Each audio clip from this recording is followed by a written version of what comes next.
want to send a message for the welterweight division that I'm coming to stay, I'm coming to take that belt. I've already been a former champion in Johnny Hendricks. Being Rafael dos Anjos just proves that I'm ready to fight for a title. If she expects the same Valentina as this night, it's good. She will be surprised a lot. I'm the best in the world, and I'm gonna bring tonight everything that I have to finish it and then keep proving to myself I'm better than all those guys in this division.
Hey, good evening to you from the City of Champions. It is the 24th Johnson Canada for the MMA leader. But tonight, the Octagon has touched down in Edmonton for the first time.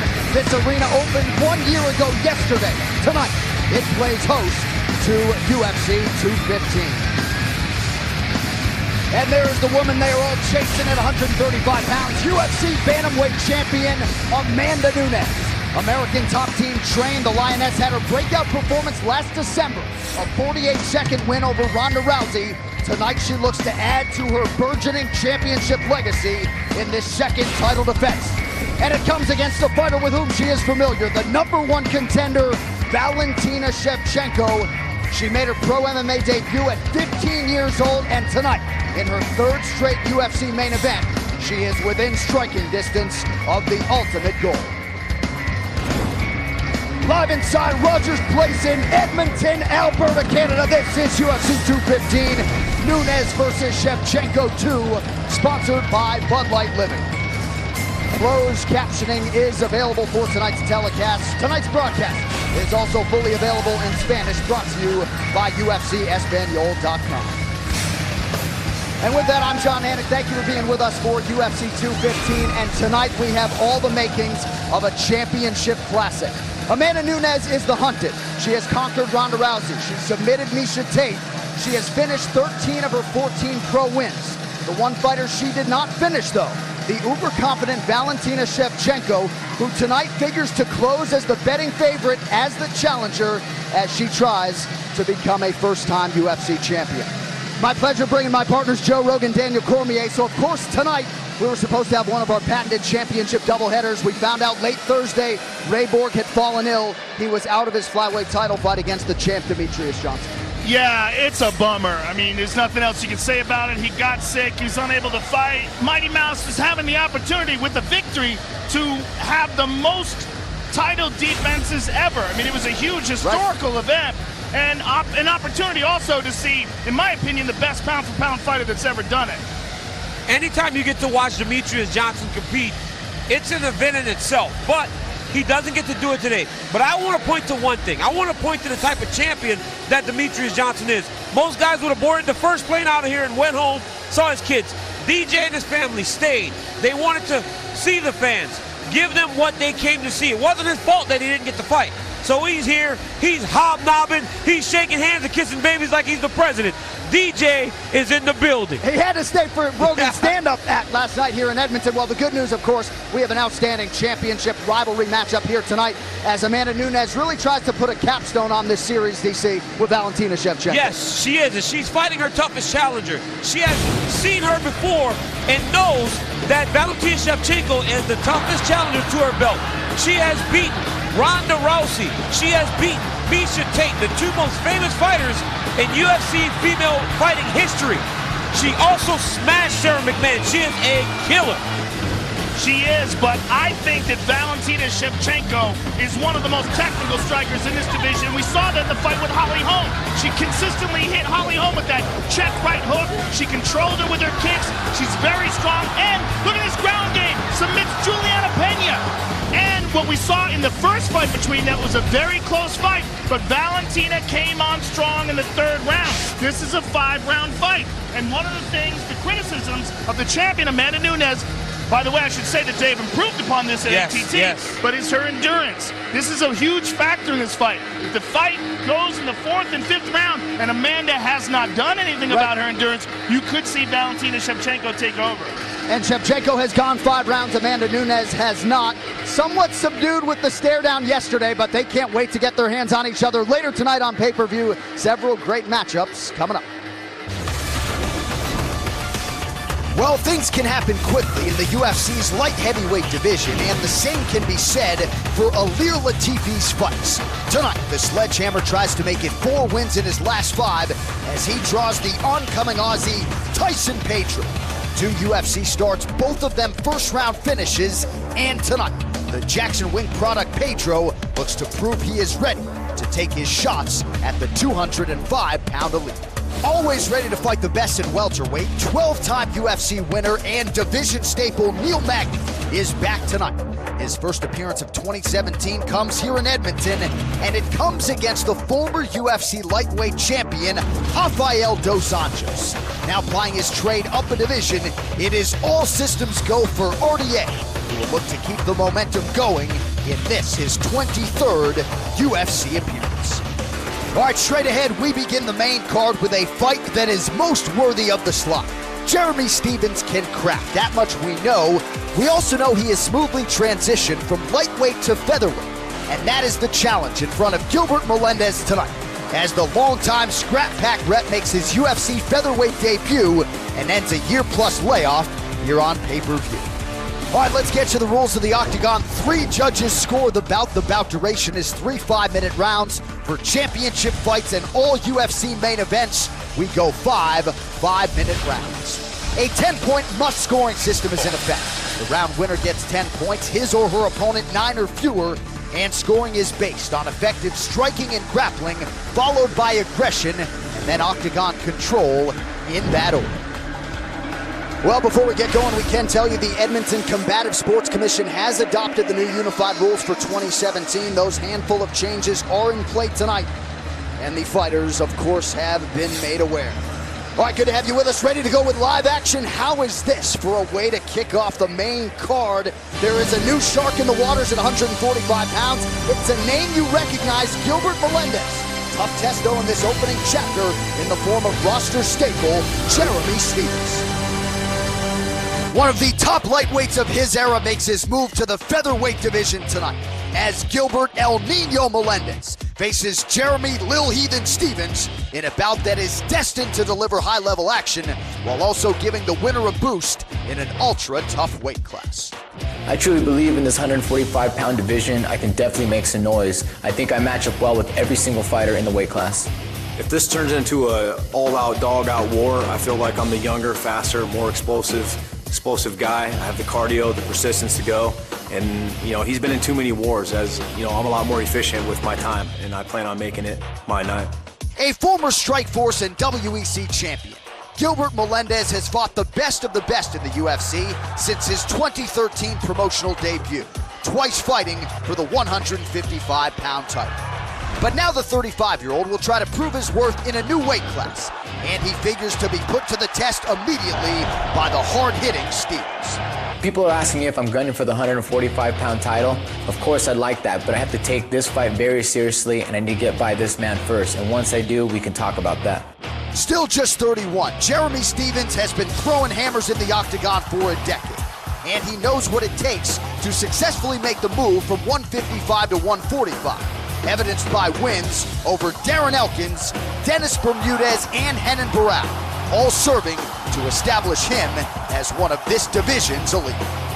I feel like my knockout power is always there. You know, tonight when we get in there, we mix it up. It's just a matter of being patient, being persistent, letting it flow, letting it ride, and the fight will happen. And when it does, it's gonna be my night.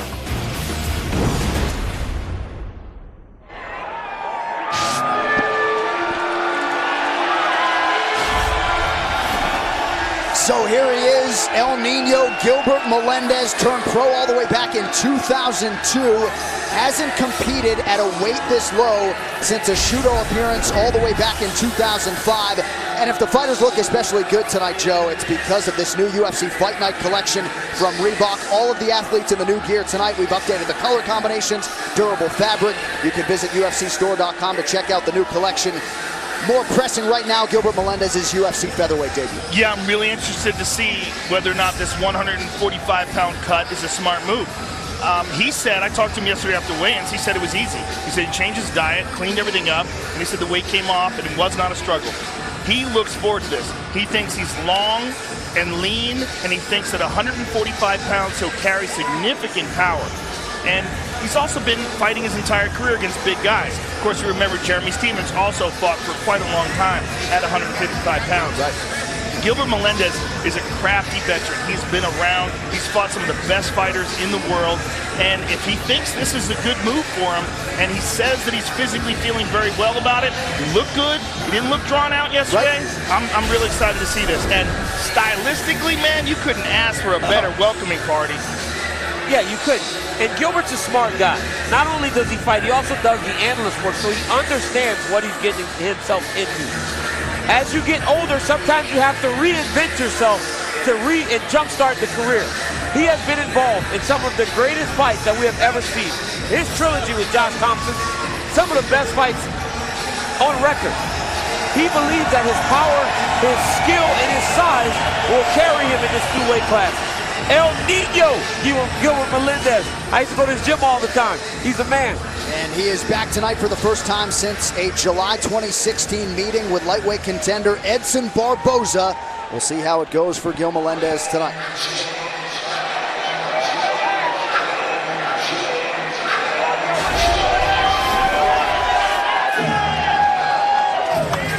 With the easy E blaring, here is the 8th ranked featherweight in the world, Jeremy Stephens.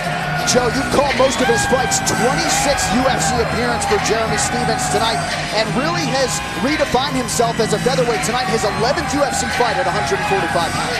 And Jeremy Stephens right now is in his prime. He's 31 years old. He's got an incredible amount of experience at high-level competition, and so far, he's been just shy of beating the best guys. And that has been sort of the mark on him in his career, that he has not broken through to the very top, the top 2, the top 3 of the division. This gives him an opportunity to make a statement. This fight gives him an opportunity where he's going to fight a guy who knows is willing. I mean, Gilbert Melendez fights one way, and that's chaos. So that's the kind of fight where Jeremy Stephens excels. Where he's had problems with is really crafty, slick guys like Max Holloway. He gave him a lot of problems with his footwork and his movement. So Jeremy, I think he was right in the fact that he doesn't have the same kind of miles that he has on him. Right. And I think he's also right in that what Jeremy packs is one-punch destruction power. Yeah. And not just a punch either. Knees, kicks, anything he hits you with, you're gonzo. This is fight number 26 in the UFC for Stephens. So when you fight that much, you got to tread on the tires yourself. But when you think of UFC fighters and you see Jeremy coming out the Easy E with his hat on, you see Gil coming out with the Jerry Curl looking thing, you think those are two bad looking boys, don't you? You got like, all right, I want to see these two dudes fight. I would watch these guys fight in the octagon. I'd take these guys out behind the building and watch them fight. I'd watch them fight in the high school gymnasium. These are two fighters and a great way to start off this pay-per-view card. Well, and to your point, Jeremy Stephens liked this matchup so much that he postponed his wedding. He was supposed to get married last Sunday. His fiance very supportive, so he postponed the wedding, and I guess they will do it in a few weeks. But Jeremy Stephens tonight with a bigger fish to fry. That is Gilbert Melendez here in the main card opener at UFC 215. All right, here's your tail of the tape. Jeremy Stephens, as Joe mentioned, in his fighting prime at 31. Gilbert Melendez, now 35 years old. Melendez, a half-inch taller. Both fighters weighing in at the 146-pound featherweight limit. El Nino will have the 2-inch reach advantage. All right, now to get you the introductions as we kick off the main card. Here's Bruce Buffer. Ladies and gentlemen, we are live from Edmonton, Alberta, Canada for UFC 215, Nunes versus Shevchenko 2. And now, this fight is 3 rounds in the UFC featherweight division. Introducing first, fighting out of the blue corner, a mixed martial artist holding a professional record, 22 wins, 6 losses. He stands 5 feet 9 inches tall, weighing in at 146 pounds. Fighting out of San Francisco, California, by way of Santa Ana, California, USA, presenting the former WEC lightweight champion and the former 2-time Strikeforce lightweight champion, Gilbert El Nino Melendez.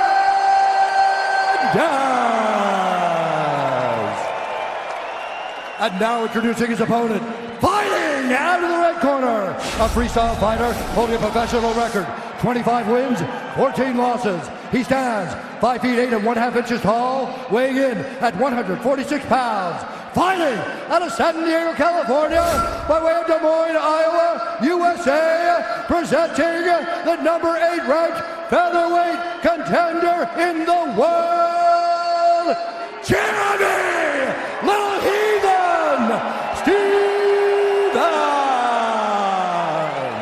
And when the action begins, our referee in charge, Jaron Valel. Jaron Valel, our referee for this one. Vanessa Hansen is here. Thank you, Vanessa. Ready to go. 3 rounds if needed here in the UFC's featherweight division. Jeremy Stephens and Gilbert Melendez making his UFC featherweight debut. We've seen a lot of elite lightweights. Anthony Showtime Pettis, Frankie Edgar, Kenny Florian dropped down to 145 pounds. Not sure anyone has looked as good on the scale in that first jaunt down as Gilbert Melendez. Tonight's fight clock is brought to you by Bud Light Living.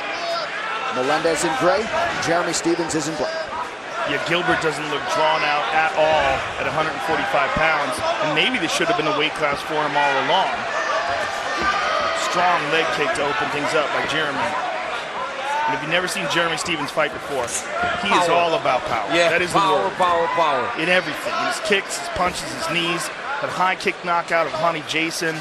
The uppercut that he knocked out Rafael dos Anjos with. I mean, he's a killer.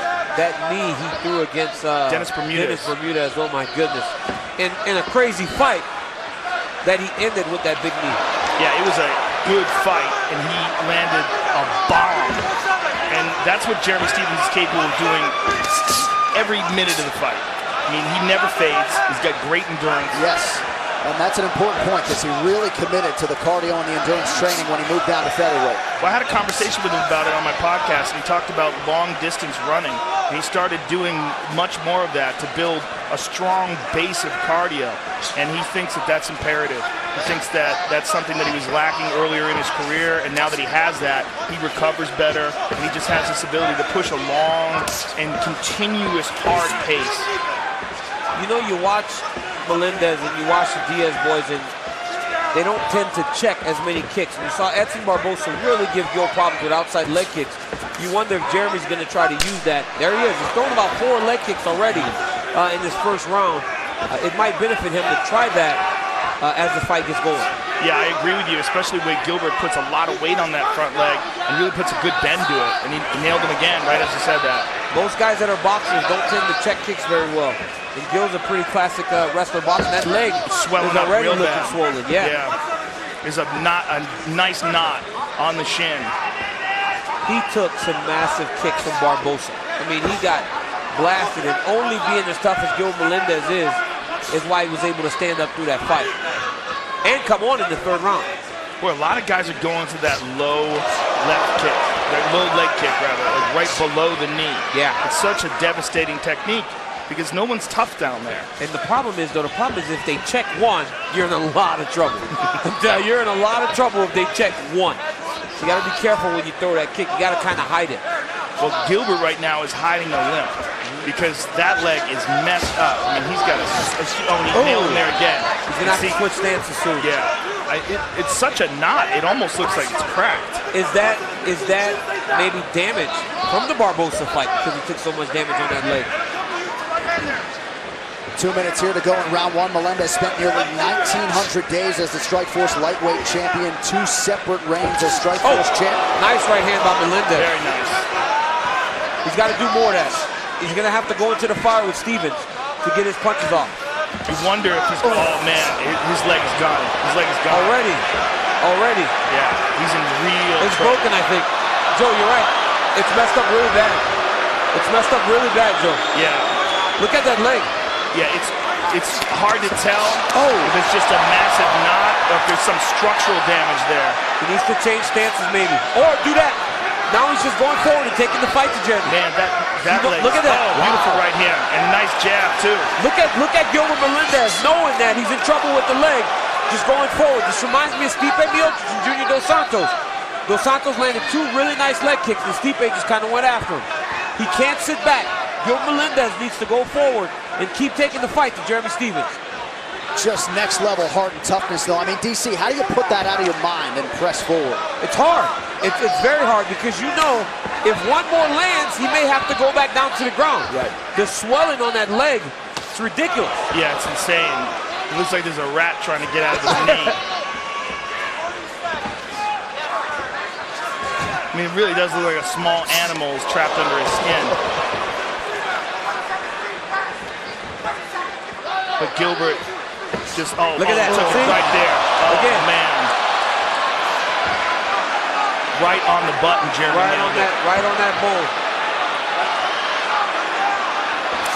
And Stevens wisely attacks that left leg once again. He's got to change positions. If he gets back to his feet, he needs to go to try to fight southpaw. It's the only way he will allow himself to stay in this fight. This is shocking that Jeremy decided to go to the ground with him. I would have thought he would tell him to stand back up. I mean, he could barely stand on that leg. Oh, he nailed him with a big shot there. Now let's see what happens when he goes back to his corner. This fight could be over. This is 2 fights in a row where he's had these issues with the leg. But this is a big one, a real big one. You really think I'm going to call a time on the break at the end of the break to check the leg. You're taking so much damage, man. You can get kicked and it just blows up. At the end of the break, it's so beat up. You know, I'm calling time at the end of this break. Time out to check that leg. Okay? Here's what's happening. I need a doctor on deck, please. When you move back, he's kicking your leg. He's jabbing, you're moving back, he's kicking your leg. When you're coming forward, he's just going backwards, he can't kick your leg. I'm gonna have to check the leg at the So break. we got to be way the hell out, or you're going to have to press forward all the way in, okay? Just breathe. You got this, bro. You got this. All right, seconds out, please. Seconds out. The referee, Jaron Goel, came over to the broadcast table and told us he's going to call the doctor in after the break. The water bottle right there. Hold on, I'm calling time. Wait. Here we go. Time on the break. Time. Right here, so neutral Jaron corner. Goel You're waiting right here. The doctor will be called time out right here. Time. So he decided to do this after the break. Yeah. Now he's going to bring the doctor in. He's in some serious pain. Yeah? Okay. All right, Doc. Good job. He's in some serious pain. Right but here. he's too tough to stop. There we go. But if it's just pain, Gilbert Melendez can deal with it. Yeah.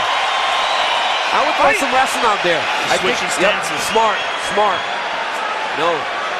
Nice response from this knowledgeable Edmonton crowd as Gilbert Melendez tries to trek onward in this fight against Jeremy Stevens. Look at Gilbert digging in. Gilbert's trying to listen to the advice of his corner. Either be way out or be all the way in. Nice jab by Gilbert. If he could lure Jeremy into a brawl and take away those kicks, that would be his best bet. Because right here's the danger zone. Because here, Jeremy can let off a kick. Looked like a knee from Melendez found the target. Melendez is having a hard time. He's having a hard time even pushing off that left leg to land that knee. You can see the struggle. This is smart by Melendez. He has to just be going forward. And look, Jeremy goes after the other leg. But that's okay, because that's not the power leg. It's not the power leg. You know, you don't want the right leg kicking. You can see Stevens kick so much harder with his right leg. Nice combination there by Stevens. PC, when you're an orthodox fighter and you're forced to go southpaw, I mean, how much time do you even spend in that southpaw stance in training? You don't spend much time there. You know, you don't. I mean, some guys just naturally want to switch, but it's not his preferred stance, obviously. But he can't risk taking too many of these leg kicks. And Jeremy goes to the inside with his right leg now. But those are a lot easier to see. Inside kicks are a lot easier than outside kicks to see. Good hard jab there, gets through for Gilbert. Look at this little adjustment Melendez has made. He stays southpaw until he gets close enough, and then he'll switch his stance back to conventional. As he gets close and he's out of the kicking range, he'll change his stance. He's walking Jeremy down here. Yeah, and landing. Melendez leaning on that veteran savvy See, here. there it is. Yeah. See, switch. Now he's back southpaw. When he gets close, he'll start to try to switch again. That's a very smart veteran move. Yeah. Right here, gentlemen. Very smart. He hides that right leg until he gets close enough out of the kicking range, and then he'll switch. That was the shortest time I think I've ever seen a referee give a guy for getting hit in the cup. Stevens continues to mix it up well here. There you go. You see, he switched again. Now watch, he's back out to southpaw. Back out to southpaw until he gets close. There it is.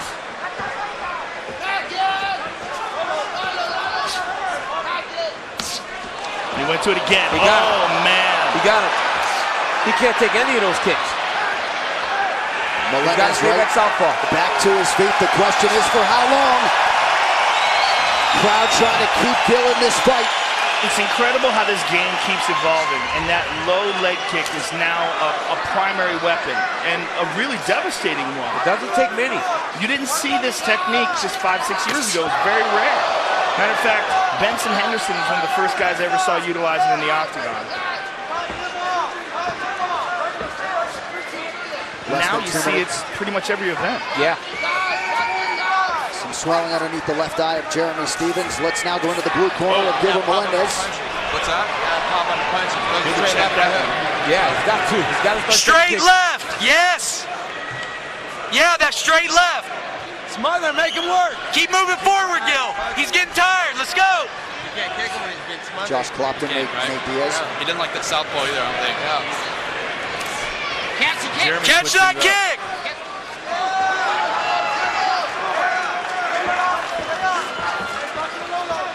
This stance change is making Jeremy work a lot too. Jeremy has not stopped throwing punches and strikes since Gilbert changed position. He just keeps on punching.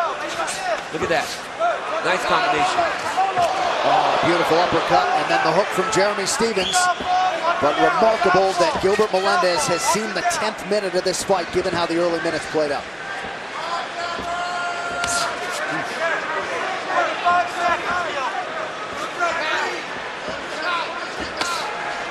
Jeremy loads up so much on his shots. And right when you say that, he pity pats. Tries to pity pat, yeah, set him up with some soft punches, because everything can't be power. Yeah, I mean, and that has been maybe one thing that has held him back in his career, is that he has so much power that he almost relies on it a little bit too much. The truly elite strikers, though, do change up that tempo. Nice uppercut.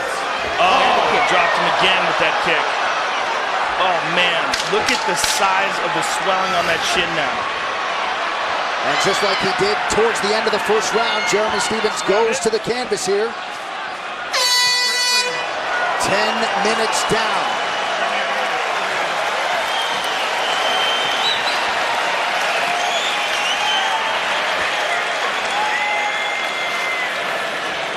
Tell me just like that. Give me the leg with it. I think I'm down, bro. Hey, you got 5 minutes. No, Give me the towel. Give me the towel. We're good. We're good.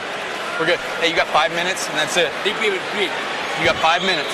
Gil, he's not liking your boxing, brother. He's not liking your boxing, okay? I want you walking down, but calm down, walking down. He gonna kick you to the body, right? When he kick you to the body, catch it, run over. What do you have? I want you to take him down. Walk him clean, make him kick him to the body, You can and do catch any the kick. fucking thing for 5 minutes, okay? You got this shit. Hey, walk forward, box him up. You're staying in southpaw. Don't go to tradition. Stay in southpaw. You gotta fucking stay in this. Go. UFC 215, Nunes versus Shevchenko 2 is brought to you in part by 7-Eleven, your neighborhood store. Okay, Gilbert. Joe, pretty good job, I thought, by the corner there, mentally trying to keep Gil's head in this fight. This fight, you can't defend yourself, all right? I need you to defend yourself, even when you hit the ground. Defend yourself. Jaron Valel telling Melendez he needs to defend himself before hitting the ground. I kind of disagree with that because he is defending himself and he's going down because his leg buckles. I mean, what he's doing is a smart tactical maneuver, and he's not staying there. He's getting back up when he's asked to. I mean, we've seen some fights inside the octagon where a guy couldn't get up, where they got leg kicked and the fights were stopped. That's not the case with him. Once again, trying to do exactly what the corner asked him. Stay southpaw, walk him down. But Jeremy Stephens is fighting a phenomenal fight. And Jeremy connected with that right hand. And his Thai coach, Johnson Fairtex, was saying, catch the kick, stand southpaw, catch the kick and try to take him down.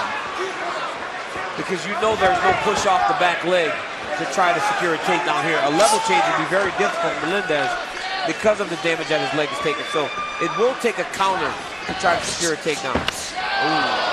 Well, Stephens hasn't missed 22 of 22. But didn't he check one of those leg kicks? Yeah, he checked a few of them. Yeah. So I don't know who's doing the counting. We got to call these guys out, Joe. We can't allow them to do this. I think that was a very important thing you just did. Somebody would tell us. Yeah. Somebody would tell us. Yeah. When a leg kick lands and it lands in a spot where it's not intended to land because the guy lifted his leg up, that doesn't count as landing.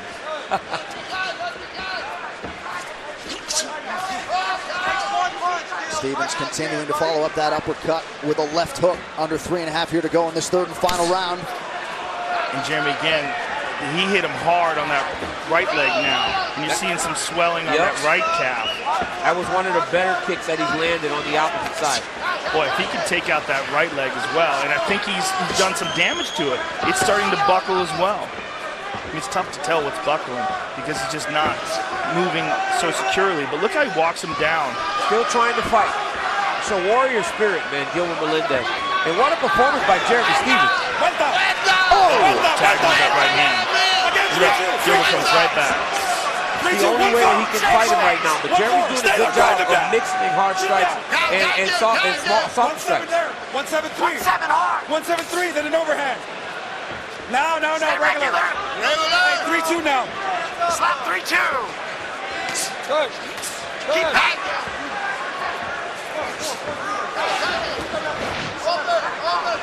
Jeremy Stephens is doing a good job of listening to his coaches too. They yelled through 3-2. He threw the straight right hand. The hook didn't present itself, but he threw the straight right hand. Now, again, that's your lead punch whenever the guy is fighting you southpaw. Jeremy's fighting an excellent fight. Oh, beautiful. Two in a row. Oh, man. How about Melendez? It's tough as nails. That even got Stephens his respect. Look at that. He just clapped for him. Gilbert Melendez is as tough as they come. Jeremy, again, is choosing to try to attack that right leg as well. It's crazy when you see a guy fight with that type of heart, how the performance of the other guy almost gets lost. But I want to make sure we give credit to Jeremy Stephens for looking phenomenal tonight. I mean, he looks as good as we've ever seen him. That's a real good point, because sometimes you cover the guy who's surviving more than you cover the guy who's putting the beating on him. And how about the output, too? I mean, this guy has thrown almost 250 significant strikes. And still got this kind of power. Nice knee there by Gilbert. It's that power that he carries deep into the rounds. It's so interesting. I mean, Jeremy really has worked on that endurance, but the power is always there with this kid. It's a guy who's been on the UFC roster more than 10 years, made his UFC debut on his 21st birthday against Dean Thomas at UFC 71. Those body shots are nasty. Ripping they're taking an effect. They're taking an effect on Melendez. You saw him take a back step right after he got hit with those first two a couple minutes ago. And he goes high with that shot. Oh. Watch the body here. Oh. That one forced Gilbert Melendez to his back.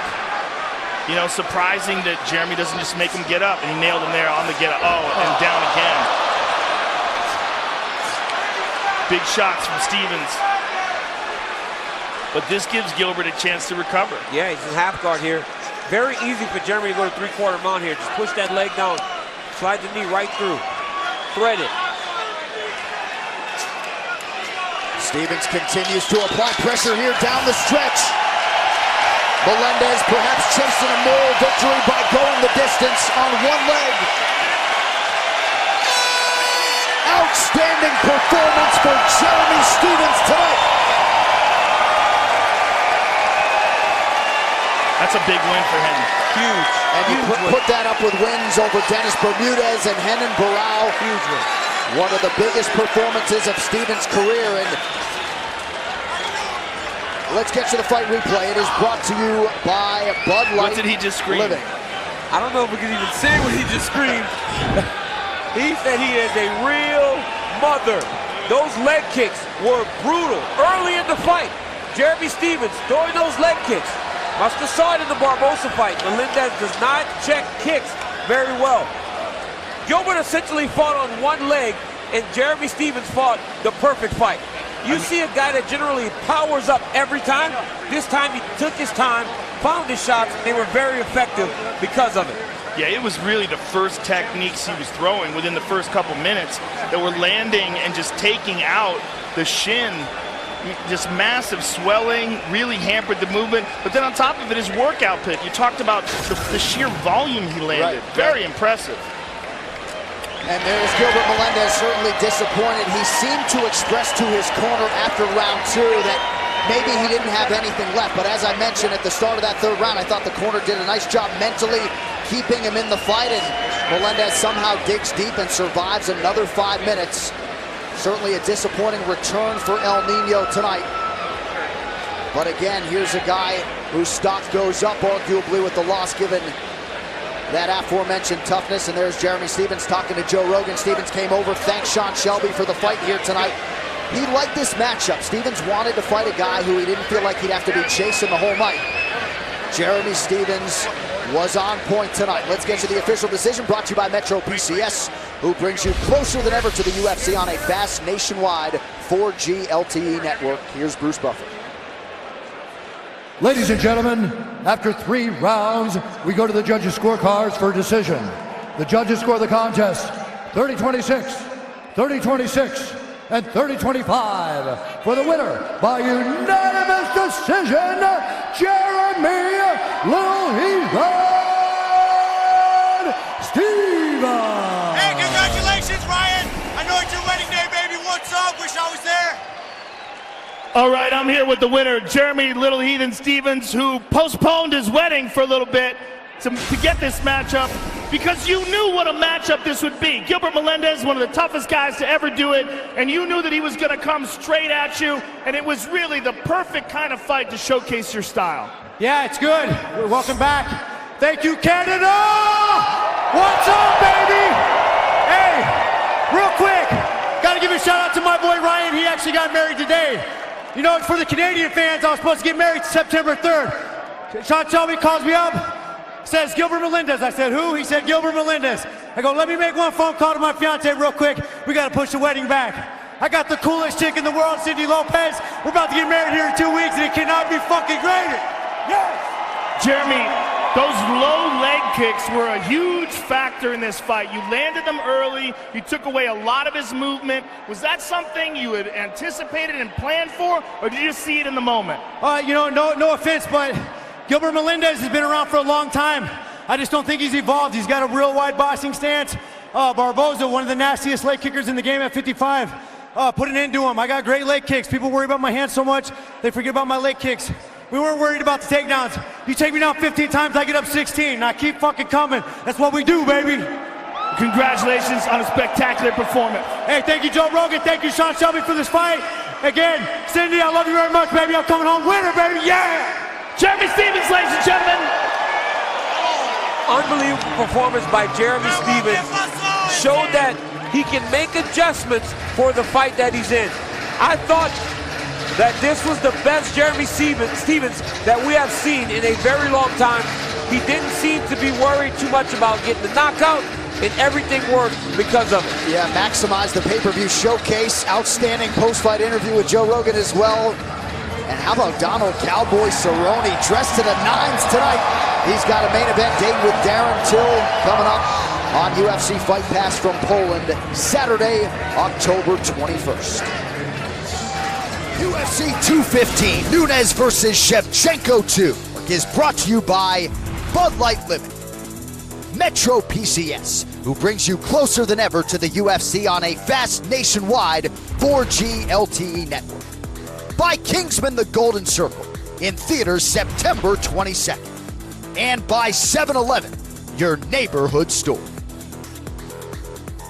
All new Wednesday. The road to the quarterfinals continues. This is what we all dream about. And 6-seed Montana has plenty to prove. I want to win for my daughter so she can be proud of me. Montana's only 22 years old, but she has a good chance to win this whole tournament.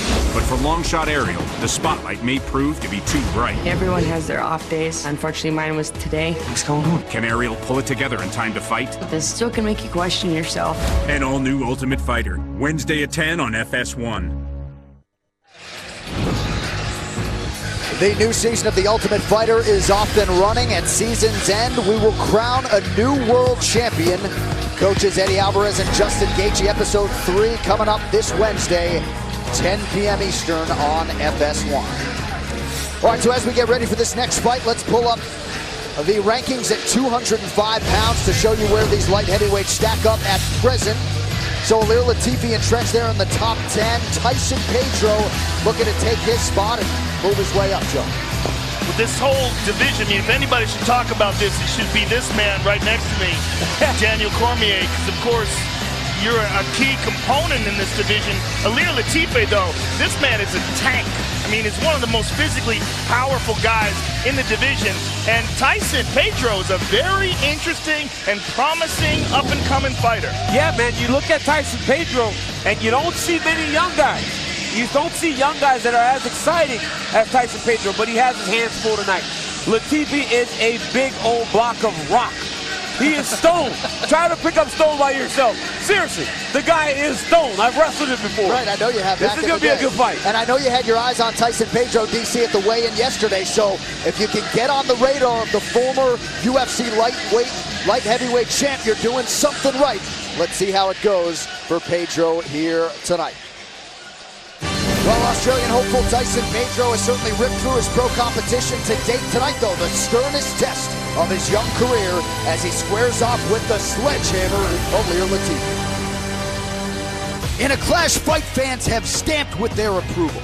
You can expect thunderous action from light heavyweight powerhouses Ilir Latifi and Tyson Pedro as they look to produce another win that will move them closer to their ultimate destination of a UFC world title fight. I believe in myself to beat anyone. I think the potential's there. I can beat anyone. I'm coming here. Once I get into the top 10, I'll be able to fight anyone in there and be able to beat anyone as well.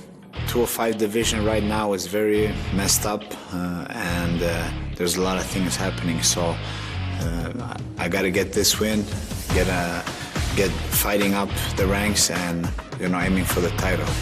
Australian phenom Tyson Pedro had a glowing reputation even before stepping into the octagon for the first time in 2016. And after first-round finishes of Khalil Roundtree Jr. and Paul Craig, his star is rising even higher as he prepares to face top 10 contender Ilir Latifi. When I finish earlier, it's going to be a show that I'm not here to play around. I'm 6-0 now. Everyone thinks I'm still very inexperienced, and I'm going to show how confident I am in my skills. One of the most devastating finishers in the division, Sweden's Ilir Latifi has ended 4 of his 5 UFC wins in the first round. Past victims Hans Stringer and Sean O'Connell failed to survive the opening minute. And tonight, he figures to bring the heat early to try to halt Pedro's ascent in its tracks. When I fight, it's always, I always come with a lot of power, and I always go for the finish in one way or another.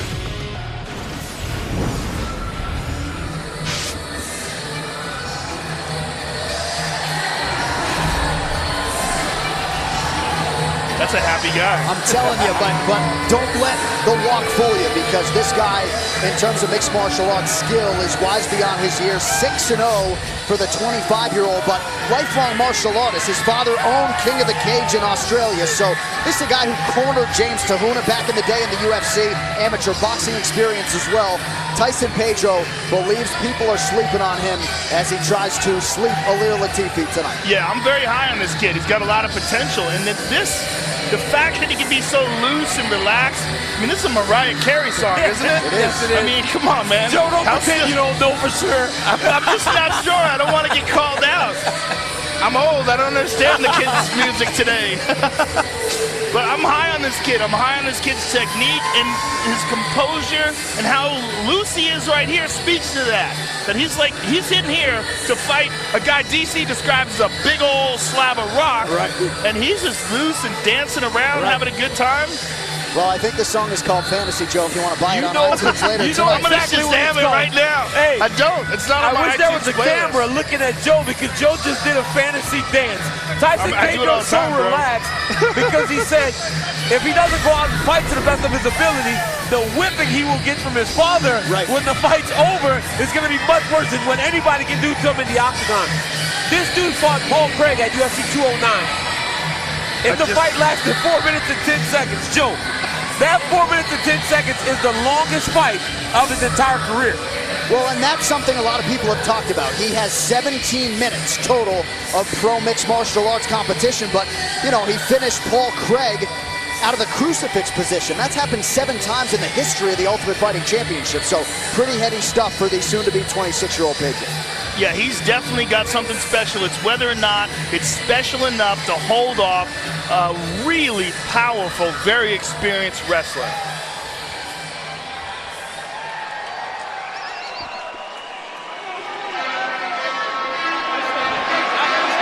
Man, it's a battle of the opening song. Because this walkout music is the polar opposite. This is like super serious. All right, so here he is, Ilir Latifi, making the walk DC for his 9th UFC appearance, training out of the All-Stars Training Center in Sweden. He has also spent some time at American Top Team, but you can certainly do worse than sharing the gym with Alexander Gustafsson, Jimmy Manuwa, and the rest. Especially this new and improved Alexander Gustafsson. Where in the world did that dude come from? Wow. So you know Latifi's getting better on a daily basis. Latifi used to come to AKA when he first started fighting, and I got to wrestle and grapple with him, and I would try to move him around, and I was like, my goodness, this has to be the strongest human being I've ever grabbed, and it's because of his height. So where some people may think being short is a detriment, it makes it very difficult to get under Latifi to take him down. The guy has 100% takedown defense. He likes to shoot in on his opponents, get to the clinch, and he drags him down with that low center of gravity, and once you're on the ground, you're pretty much strong. Now, he's coming off a knockout loss to Ryan Bader, and he's been out of the octagon over a year now. It's been a year and a couple of days, which I think is a good move. I think when a guy gets blasted out the way he did, let everything recover, let everything get back to baseline, and then get yourself back in phenomenal condition. He's done just that. Tightened up his striking, really worked hard. And again, you're talking about a guy who's training with Alexander Gustafsson, who is one of the tallest and arguably has the best footwork in the division. And unlike Tyson Pedro, Ilir Latifi, a late starter, made his pro debut at 28 years old. We all remember that short notice UFC debut in a main event against Gegard Mousasi, the night Conor McGregor actually made his UFC debut April 6th of 2013. All right, with that backdrop just about ready to go, with this clash in the UFC's light heavyweight division, here is the tale of the tape. Ilir Latifi, 33 years old. Tyson Pedro will be 26 later this month. Pedro, the much taller party, not necessarily an advantage, but he will have a 5.5 edge in reach. All right, now for the introductions, we go back inside the octagon to Bruce Buffer. Ladies and gentlemen, this fight is 3 rounds in the UFC light heavyweight division. Introducing first, fighting out of the blue corner, a mixed martial artist holding an undefeated professional record. 6 wins, no losses. He stands 6 feet 3 inches tall, weighing in at 205.5 pounds. Fighting out of Sydney, Australia, Tyson Pedro. And now introducing his opponent, fighting out of the red corner, a wrestler holding a professional record, 13 wins, 5 losses, 1 no contest. He stands 5 feet 10 inches tall, weighing in at 205 1/2 pounds. Fighting out of Malmo, Sweden, presenting the number 10 ranked light heavyweight contender in the world, Elir, the Sledgehammer, Latifi. When the action begins, our referee in charge, Dan Mergliata. Dan Mergliata, our referee for this one. Chrissy Blair is with us. Thank you very much, Chrissy. So Tyson Pedro, 3rd UFC appearance, 6-0, 100% finishing rate, all in round 1, ladies. All right, here we go with round 1. Tonight's fight clock is brought to you by Bud Light Living. Ilir Latifi is in gray. The Aussie Tyson Pedro's in black. Every prospect, the gloves have to come off. Earlier we saw one, and it didn't go so well. This is the second high height prospect of the night. Let's see how Pedro handles the veteran Latifi. Yeah, you really never know until a guy fights a certain style, a certain level. And what we're seeing tonight is Ilir Latifi, a guy who's been in there with some real tough guys. He's seen the bright lights of the octagon. He's lost, he's won, and he's won in spectacular fashion. And he knows that this young kid in front of him is a hot prospect, and he could perhaps shut this train down if he does everything right. And you see the height difference, but you know in training with Gustafsson, he's seen that. He's experienced that. So he should find confidence in knowing that one of the best guys in the division he gets to train with on a daily basis.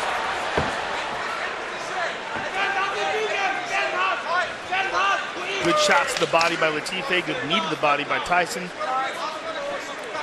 Pedro said they worked a lot on situational stuff at Jackson Wink MMA in Albuquerque, New Mexico. Pedro has spent some time in the past with Extreme Couture, but Mike Winklejohn in his corner tonight. Again with the leg kick, Latifi catches it, but Pedro able to stand up for now. He's getting his hands locked. If he gets his hands locked, it's going to be very difficult for Pedro to defend his takedown. Yep, got those hands locked. Big takedown by Latifi. Big takedown right inside control. Here's a scramble. Latifi's on top. Again, Latifi with tremendous control. And you learn a lot about these prospects when they're put in positions that they're not normally put in inside of the octagon. You can do them in practice, but there's a big difference when you experience it inside the UFC. Now, Latifi, to do anything offensive, he's got to move his arms and get down to the neck. Yep. But this is the problem in doing so, the scramble. Yep, good job by Pedro. Real big good job. explosion. Because as soon as he realized that the arms went around his body anymore, he was going for the neck. That's when he popped and moved. Not enough control, but the only opportunity for offense from the top. Yep. That's why I generally don't like to go north-south. If you can stay side control, you would normally stay side control. Nice counter. Oh, nice kick. Good kick to the body. That got Latifi's attention. Yeah. He's moving away a little bit. He might be showing a little poker face right now. Yeah, I think so. Just over 2 minutes here to go in the round. We'll keep an eye on that clock to see if this becomes the longest fight of the career for Tyson Pedro. He looks really calm, really relaxed in there when you step up in competition. Well, and he loves to get his strikes going here close to the fence. Just ask Paul Craig. That front kick to the body. Oh, wow, fake low. That was a slick move. It didn't work, but that just shows where this guy's creativity is at. Look low and kick high. It's the oldest trick in the book. Pedro, black belt in Japanese Jiu-Jitsu, brown belt in Brazilian Jiu-Jitsu. And Latifi again passes that guard. Yep. Now Latifi can actually gain some real control. Yeah, because now he's inside control as opposed to north-south. But let's see if Tyson puts him back in the north-south.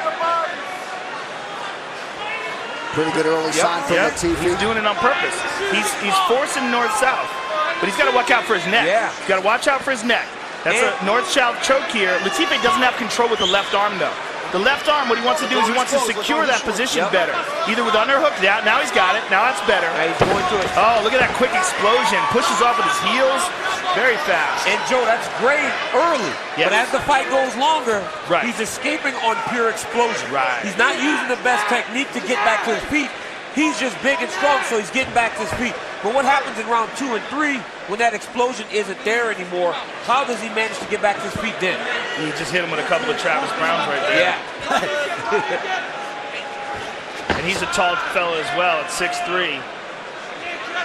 Taking some big deep breaths. So look at, I mean, this is adversity. Longest fight of his career. Yeah. This is the longest fight of his career now. And Latifi's actually making him work, making him grind, staying on the single, keeping his body pressed against him. People don't realize how tiring this is. Choke opportunity here.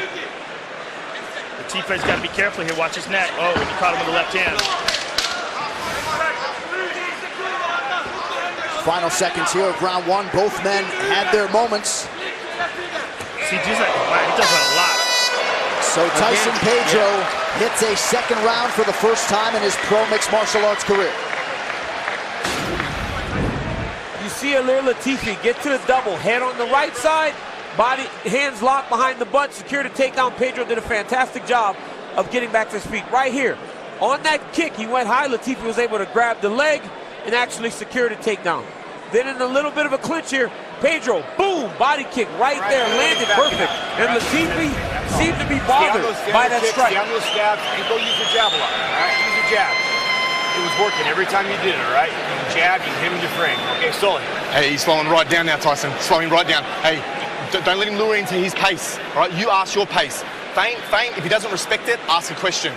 That calf kick, one calf kick, was awesome, all right? Good speed, all right? Hey, good feints, then go to ask them questions. Ask them questions, Tyson.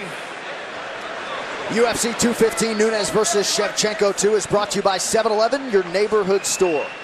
Is that code for a question mark kick, Joe? What do we think there? In that Pedro corner, any idea? They just kept using, invoking that word question, so perhaps that was the kick they were calling for. We shall see. Could be. Most likely. I mean, obviously, the way he kicks and the way he likes to look down and kick, a question mark kick is very similar in that regard because you think a front kick's coming, and then the last second, they turn the hips and flip it up high. Latifi's got to be very careful reaching down trying to catch kicks. Yes. He's got to be very careful because Pedro does do a good job of looking down at a kick and then throwing it high. And that's really where the question mark kick comes into play. Trying to crack that Jackson's code, it's impossible. You're not going to figure it out, J.A. Yeah, you really should stop trying. It really is tough. Oh, he clipped him with the right hand there in the clinch. Pedro was an underdog in his 2 previous UFC appearances, closing as a slight favorite here tonight against Latifi. And really dug those toes in with that body kick in the middle of that first round. Going right back to it now. He's very creative. I like what he's doing. The way he's faking punches and throwing kicks and half committing to a punch and then throwing a kick. It makes you guess. He's got a lot going on there. He's overloading Latifi's senses because Latifi's trying to figure out where things are coming from and he's just not sure. It's not that linear. Like, look at that. Yeah. Kick to the body there. Oh, nice strong leg kick by Latifi. Leg kick, yeah. Nice body kick. Back. They're going tit for tat here. Yeah. Latifi came in having finished 4 of his 5 UFC wins in 3 minutes or fewer. Latifi would be wise to get back to the wrestling, get back to the clinch, get back to trying to use his strength because this kid is dangerous. You can tell he is. He is dangerous, and that's a nice uppercut. Yeah. He's dangerous, and he moves like a guy who's got a lot more experience than he does.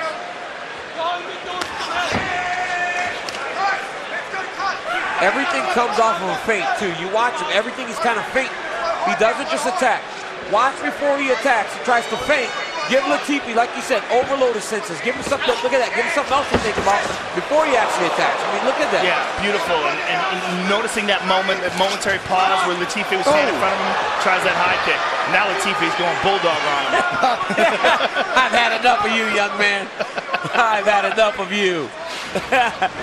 Well, you want to talk about potential for Tyson Pedro. This is just his second full camp as a pro without a full-time job. That's amazing. Coming up October 21st, the Octagon hits Poland. Stacked card on Fight Pass. Main event, Cowboy Cerrone returns to take on the unbeaten rising star, Darren Till. Nice. Nice takedown. Oh, he threw something in the triangle. You got to be careful here. By the way, that is an outstanding fight. Darren Till is no joke. Amen. He's dangerous, he's young, he's undefeated, and he's got just that look about him, like a real potential prospect. So this is a huge step up for him. How about the boy Cowboy going, I don't even know who Darren Till is. Leave it to Cowboy to say some stuff like that. He probably said it while he was drinking a beer and chewing tobacco. He's dressed over there like the outlaw Josie Wales. Look at him. Look at that tie. Only he can pull that off. 90 seconds and counting here in round 2. Latifi just cracked him with a good left hand here from the top position. Now he's stepping over that half guard. And trying to use his left leg to feed the right hand back to his other hand. He's getting some big damage off here. In a very close round, this pays dividends. Oh, these are hard shots. Man, these are hard. And Tyson's eating him to try to get back to his feet. But those are hard shots that he ate. He ate 3 or 4 clean shots to the face from a tank of a man. Under a minute to go here in the round, and I'm not saying he made it look easy, but not every day guys get out from underneath Ilir Latifi. So certainly a feather in the cap of Tyson Pedro as he fires a couple elbows here.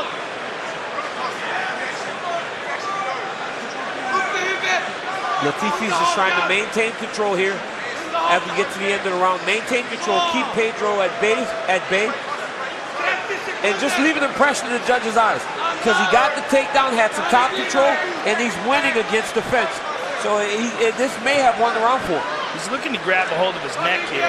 And Tyson was framing him off, but I just don't think he's got the energy to keep Latifi off him after those shots and after getting back. There's another hard left hand. And he's trying to move, but Latifi's doing a good job of keeping his head tucked and then reaching up and catching him with those left hands. Yes. There he did it again, but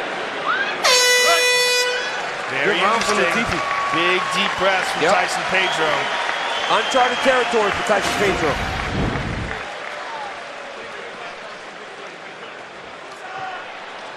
Big takedown there for Latifi, and that one really slammed Tyson Pedro on his back. Look at this. Boom! I mean, on his shoulder, halfway on his head.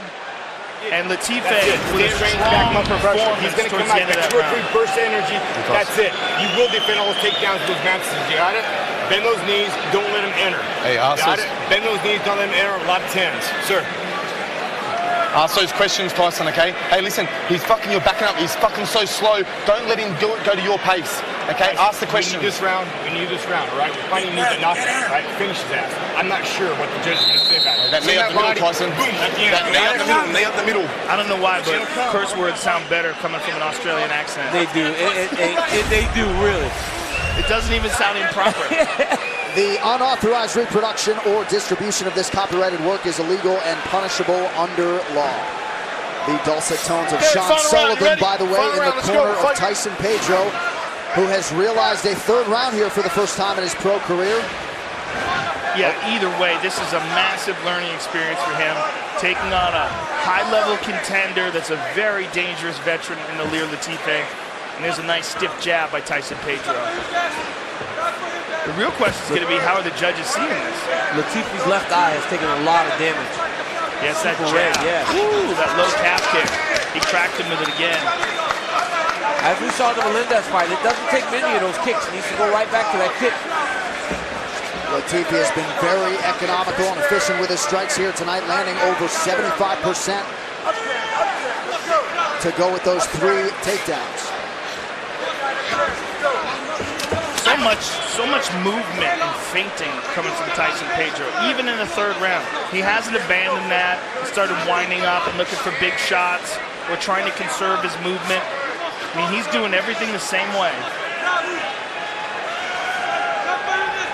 Looking to create openings, being sneaky. Nice jab there.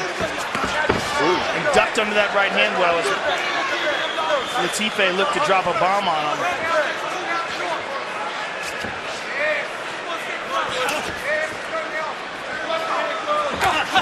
Again with that low calf kick. That one hurt him. That one hurt him. He does a fight. There it is, another one. Latifi's doing a good job of actually countering, but he needs to check one of these kicks. He has to discourage him from throwing this kick over and over again. Yeah, the thing is, oh, nice right hand by Tyson. He did a good job of getting his head out of the way and dropping that right hand on that damaged left eye of Latifi. Pretty good counter right there by Latifi as we come up on 3 minutes to go in this one. Oh, he caught him with an uppercut there and a left hand.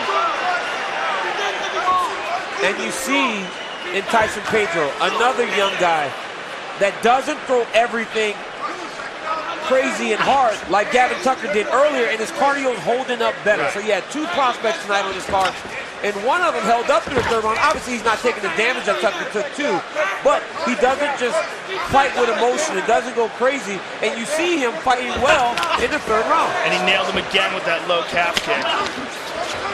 Smart by Latifi again, getting to wrestling positions.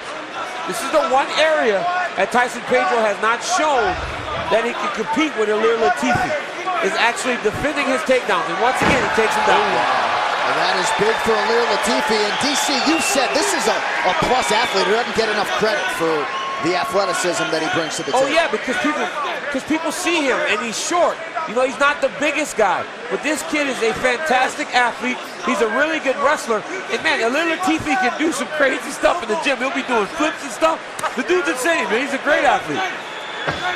Later tonight, don't miss a complete recap of all of tonight's action on the UFC 215 post-fight show. It's on FS2, immediately following our championship main event.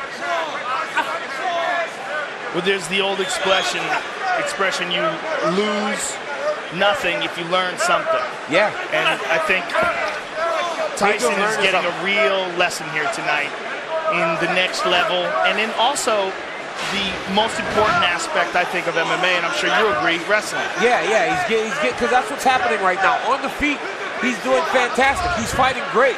It's just he keeps getting taken down, and as we said earlier, Joe, the explosions aren't there as they were in the first round, so he's struggling to get back to his feet a little bit more as the fight's going on. And I'm impressed with Latifi's gas tank. Yeah. Because guys built like him traditionally have a very shallow tank. So much muscle. Yeah, and he's still going hard deep in the third round here. Well, you mentioned at the outset the value of taking a year off to reset, and it certainly has worked out for Latifi thus far. Yeah, and I think he's been working on his game as well. It's not just resting, but he's definitely improving. The beauty of Latifi is that he's getting to fight where he's comfortable, though. Yes. He's been wrestling his whole life, so he's getting to fight where he's comfortable. Oh. Now Pedro's cut up. And he's getting hit, and he can't get back up. So he's being forced to absorb it, and he knows his short time here. And he can't do anything about it now. His technique's kind of out the window. He's tired. Well, about as clean an effort as we have seen from Ilir Latifi inside the octagon. He's been known for the quick finishes. Oh. But tonight, putting it all together, landed every takedown he attempted. And potentially could be handing Tyson Pedro his first career loss. And this will be a big win for Latifi, huge, because he knows how much hype there is behind this kid, and deserved hype. And he proved it inside the octagon. I mean, it was a real tough fight, but a fight where I think Latifi got the victory. All right, DC, let's take a look back at it. This fight replay is brought to you by Bud Light Living. Ilir Latifi here getting the double leg. Once he got the hands locked behind the butt, he was able to lift Pedro, step across with his opposite leg, and take him down. Early in the fight, Pedro was building back up this time. High crotch shot, lift and elevate. Change the position, drop Pedro right on top of his neck and shoulders, his head. Right here. Boom! Big body kick by Tyson Pedro. That one hurt Latifi a little bit, but then he went right back to work. Tyson Pedro did a good job of landing those kicks on Ilir Latifi. Latifi did a good job of actually countering as he was getting kicked. And again, this is the fourth and final takedown in the third round, which I think secured the victory for Ilir Latifi. So, I could be wrong, John. Well, we shall see. You're no judge. It seems like he got the job done. I'm no judge, John. I'll judge you. I know you will. I know you will. 20th pro MMA fight for Ilir Latifi. trying to make it 4 wins in his last 5 and continue his ascent here in this light heavyweight division. Nice show of mutual respect there in the Pedro corner. The official decision is brought to you by Metro PCS, who brings you closer than ever to the UFC on a fast nationwide 4G LTE network. Here now, the venerable Bruce Buffer. Ladies and gentlemen, after 3 rounds, we go to the judges' scorecards for decision. The judges score the contest 29-28, 29-28, and 30-27 for the winner by unanimous decision, Alir the Sledgehammer Latifi.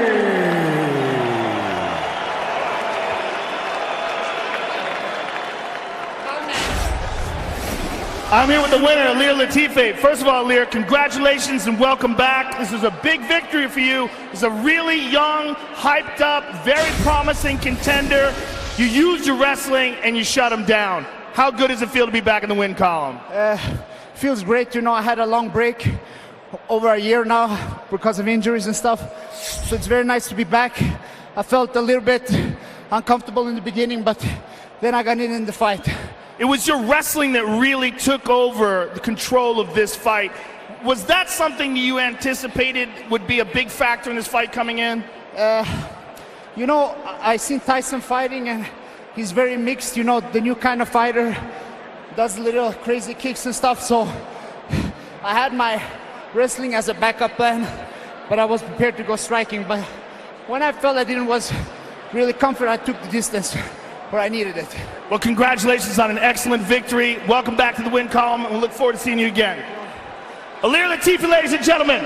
I just want to say thank you to my family, my mother, father, my brother, my team, All-Stars and American Top Team, and all my friends, and special thank to Sal and Conan, who always are there for me. Congratulations. 6th UFC win for the light heavyweight contender, Alir Latifi. All right, tonight's champions in the crowd, brought to you by Bud Light Living. There he is, arguably the greatest to ever do it. The UFC flyweight king, Demetrius Johnson, along with his lovely wife, Destiny. And there he is, Cardio Kane, former 2-time UFC heavyweight champion, Cain Velasquez, in the building for UFC 215 tonight. All right, coming up next, we feature 2 fighters who have challenged for that UFC flyweight title in the past. Henry Cejudo won Olympic gold in 2008. But it is UFC glory he chases now, and with a much improved striking game, he draws the Brazilian Jiu-Jitsu black belt Wilson Reis, who gets right back at it after his crack at Demetrius Johnson earlier here in 2017.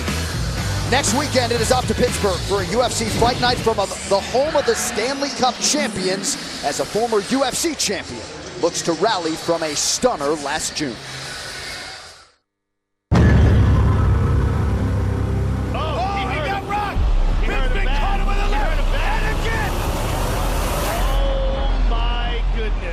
I mean, you show your true colors after a fight. That guy's a piece of and I want to come kill him. Obviously, I'm not happy about how my last fight went, and I'm ready to come back and right that wrong. I feel sharper than I've ever been. Mentally, physically, I feel like I'm in my prime. It's time. It's long overdue. I want to be the top dog, because I know what it feels like already, to be a champion. I've never had my titles taken away from me. I gave them away so that I can go chase this one. And I think about this every day. If this guy's gonna bring it.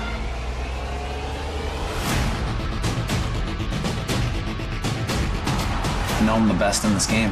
I just take on whoever will fight me. In this case, it's Branch. David Branch, 20-3, back in the UFC for the first time since 2011.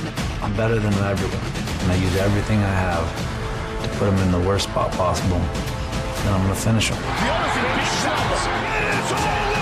You gotta feel it, you know, you gotta fight me to be able to feel it. Can he finish him? And he does. Able to put Okami down. I've outstruck some of the best strikers, and I've out-grappled the best grapplers. He's tapping. That's it. He can't box, and he doesn't have a chin. I can box, and I hit really hard. He's not gonna take me down. He's not gonna out-wrestle me. If I choose to stay up on the feet, that's where it's gonna be for the whole duration until somebody goes down. It's gonna be him. That is it. David Branch has done it. For a guy like David Branch to say that he thinks he can dictate the pace is a joke. No one has ever dictated the pace in any of my fights but myself. I want to put the fear of God in people, you know? I'm not playing, you know? I want to finish him. It's all. I'm going to finish this kid. I put my time in. The fact that this guy who fights at 185 was able to do that with Rumble is incredible. It shows how good his defense is. He's got very good Brazilian Jiu-Jitsu. He's a black belt. He's got very good boxing. He's a threatening guy. Luke Rockhold cannot take him lightly. So it is UFC Fight Night from Pittsburgh, Pennsylvania. Happy to tell you at this time, Dominic Cruz and I will be joined for the call by UFC lightweight contender Paul Felder. You can see it all next Saturday night on FS1. UFC 215, Nunes versus Shevchenko 2 is brought to you by Bud Light Living. All right, so unfortunately, DC, we will not see the all-time great Demetrious Johnson here tonight. We will, though, see two of the top 5 guys in the world. Henry Cejudo still entrenched there at number 2 in the world as he takes on 5th-ranked Wilson Hayes. Yeah, this is a matchup between 2 world champions. Henry Cejudo, world champion in wrestling, world champion in jiu-jitsu, Wilson Hayes. This is going to be a phenomenal fight, and it will position these guys for another opportunity to fight Demetrious Johnson. Henry Cejudo feels that his title shot was short because DJ just swarmed him and took him out of there. He feels he's a better fighter today than he was then, and Wilson Hayes has always been a gamer and will always want another shot at becoming UFC champion. These two guys are excellent fighters. What is so crazy about how good Demetrious Johnson is that he makes these world-class fighters look like they have no business being in there with them. The question is, can they, after fighting this whirlwind of talent and technique, can they rebound, reshape their game, and realize there's a higher RPM to the top of the food chain? And that's where DJ lives. Beautifully put.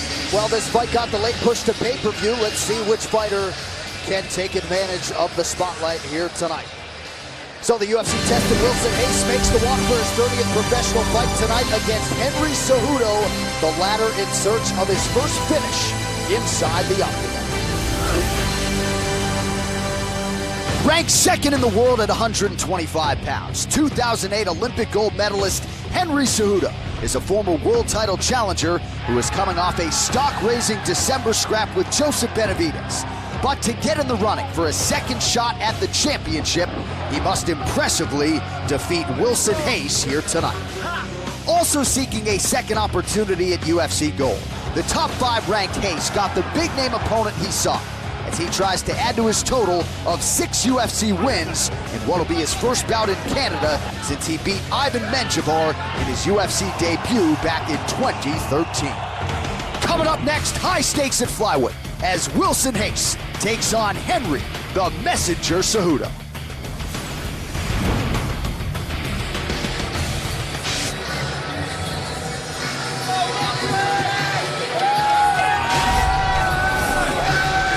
All right, so here's the number 5 ranked flyweight in the world, Wilson Hayes, 10th UFC appearance here tonight. He's won 3 of his last 4, of course, before running into Demetrious Johnson back in April, and was so happy to draw a top 2 guy in Henry Cejudo to try to get back where he was a few short months ago. Yeah, it's an excellent matchup for him, and it's an opportunity to try to reset, try to figure out what went wrong in the fight with DJ. I'm sure he's watched it. I hope he's watched it, and try to figure out if there's anything that he can do to get himself one day to that level.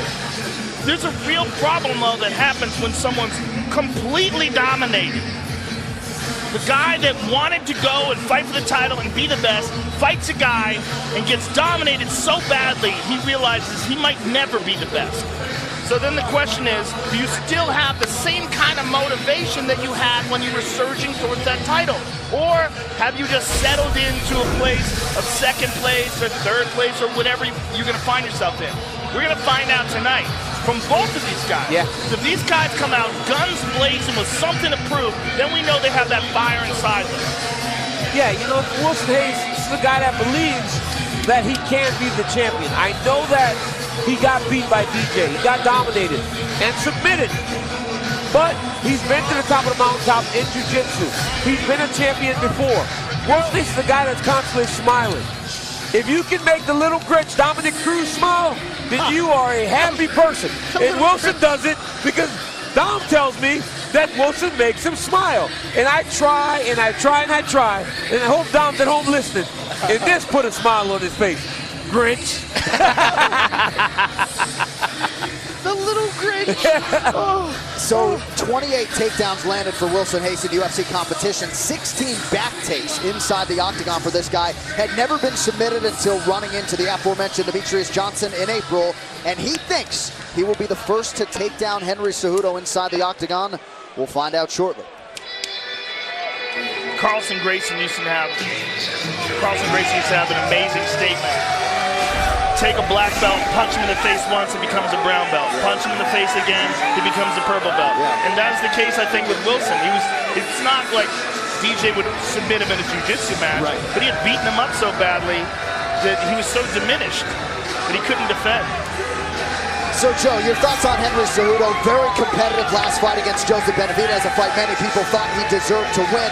We have seen his boxing improve tremendously, and he feels like his striking is really starting to catch up with his wrestling and his grappling. Scary proposition, I would think, for the rest of this division. Well, he's a fantastic athlete. I mean, he's Olympic gold medalist in wrestling, and he's a young man with a success mindset.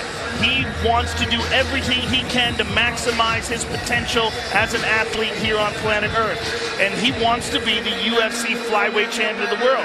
He has an opportunity tonight to get to the top of the ladder when it comes to contenders if he can beat Wilson Hayes. It's him, Wilson Hayes, and a couple other guys in this division. I mean, and this guy is one of the most promising athletes and relatively new to MMA when you think about it. Right. You know, USA Wrestling is the world champions this year, and that hasn't happened since the 90s. And I believe Henry Cejudo is partly to blame, or to applaud, to credit, because Henry Cejudo out of high school said, I'm not going to college. I'm going to go to the Olympic Training Center. I'm going to train to become an Olympic champion. And he did it. So now you see a lot of these young guys doing the same thing. They call it a gray shirt. They go to the training center for a year, wrestle with the best in the country, then they go to college.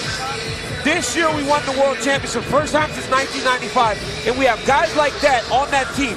Henry has laid the foundation. He will be remembered for a really long time for his contributions to USA Wrestling. Olympic champ, last fight, it looked like his striking had jumped levels. This guy may just now be becoming the fighter that can challenge for a UFC championship. We talked about it with McMahon earlier. Sometimes because of your accomplishments outside of the octagon, you get rushed. He wasn't ready for DJ then. Maybe he'll be ready if he ever earns another shot. Yeah, well, you got to think he made his UFC debut back in December of 2014. Right. So this guy, in terms of high-level MMA competition, it's just been a few years, and we've seen some massive improvements. Now, Cejudo was to fight Sergio Pettis in May in Dallas, had to pull out due to injury. Pettis factors prominently in this flyweight mix as well, but no denying how big this one is right now. Henry Cejudo, number 2 in the world, 30 years old. Wilson Hayes, entrenched at number 5, is 32. Both fighters 5'4" tall.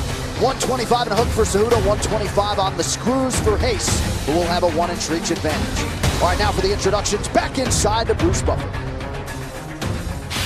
Ladies and gentlemen, this fight is 3 rounds in the UFC flyweight division. Introducing first, fighting out of the blue corner, a mixed martial artist holding a professional record, 22 wins, 7 losses. He stands 5 feet 4 inches tall, weighing in at 125 pounds. Fighting out of San Diego, California, by way of Sao Paulo, Brazil, presenting the number 5 ranked flyweight contender in the world, Wilson Hayes. And now introducing his opponent, fighting out of the red corner, a wrestler holding a professional record, 10 wins, 2 losses. He stands 5 feet 4 inches tall, weighing in at 125 1/2 pounds. Fighting out of Phoenix, Arizona, USA, presenting the 2008 Olympic gold medalist in freestyle wrestling and the number 2 ranked flyweight contender in the world, Henry the Messenger Cejudo. And when the action begins, our referee in charge, Jaron Villel. Jaron Villel back in there for this flyweight matchup here. The beautiful Ariane Celeste is here getting us started for round one of a possible 3 feature bout here in the UFC flyweight division. Henry Cejudo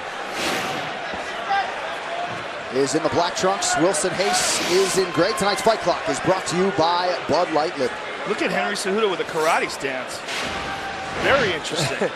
You know, the last fight against Benavidez, there was some personal beef between them. So it looked like Henry fought and let that carry him. Let's see if he can take that same type of striking approach in this fight against Hayes. I mean, he's got kind of this Conor McGregor style going on here. Oh, nice right hand. Hard hit right to the body. There's some pop to that. Hayes is going to have to get some respect, Joe. Yeah, really. I mean, Cejudo just landed a hard right kick to the body and the right hand behind it. Very interesting the way he's moving, though. I mean, he's choosing a wide stance. Right. And very elusive. Nice inside leg kick, good nice right combination. hand. Ooh, he hurt him. He hurt Wilson. He hurt Wilson, yeah. His punches are having an effect on Wilson. Again, nice. He seems a bit faster. He's faster than Wilson. You know, this is what we talked about when we were talking about a real Olympic gold medalist in wrestling. The kind of athlete that you have to be to do that. You can get great at everything. And you're seeing that here, that same kind of focus. You're seeing a massively improved Henry Cejudo. This is 2 fights in a row where he's looked better in the stand-up. Wilson Hayes has to do something to change this. Yeah, he looked better against Benavidez. He looks way better tonight. Yeah. Like, look at this. Oh. Straight right nice hand right is there. hook by Hayes. Hayes landed a nice right hook in that little exchange there. Hayes is landing if Cejudo stands in front of him in the pocket. But Hayes has more of a hard time closing the distance. He doesn't fight as long. Cejudo's fighting with a lot of confidence right now. Cejudo lands nearly 2 times as many significant strikes per minute as Hayes. And he is certainly in pursuit of his first UFC finish here through 2+ minutes. Well, that style that Cejudo's employing, that stance, is the same sort of stance that Conor liked to use, that we saw Lyoto Machida use a lot in his career, and that allows you to leap in and out. Watch him. He waits for Hayes to try to close the distance, nice knee. And then he goes to his offense. Now he's in the front headlock position, drag him down. He's going to try to get his right knee behind Wilson. Now he's going to take the cradle to get the angle. Now he's got some top control. Wilson's doing a good job of holding his wrist. If Wilson Hayes, while holding his wrist, just get back to his feet, he'll be fine. He's holding on to him here and landing some good shots and beating him up. The question's going to be, can Wilson do anything to him on the ground that he doesn't expect? Yeah. Because on the feet, he's having his way with Wilson. So does he decide to just challenge that ground game of Wilson's and see what's up? UFC 215 Nunes versus Shevchenko 2 is brought to you by 7-Eleven, your neighborhood store. Under 2 minutes here to go in round 1. Cejudo has found the range early. 29 significant strikes landed already.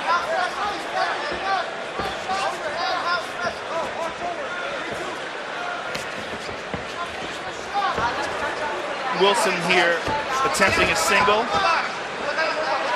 Very smart by Wilson to attack a single. You wouldn't expect him to try to take Cejudo down, but he has to change something because Cejudo's having so much success. It got defended, but it will give Henry the idea that takedown may be coming. Henry, fist close.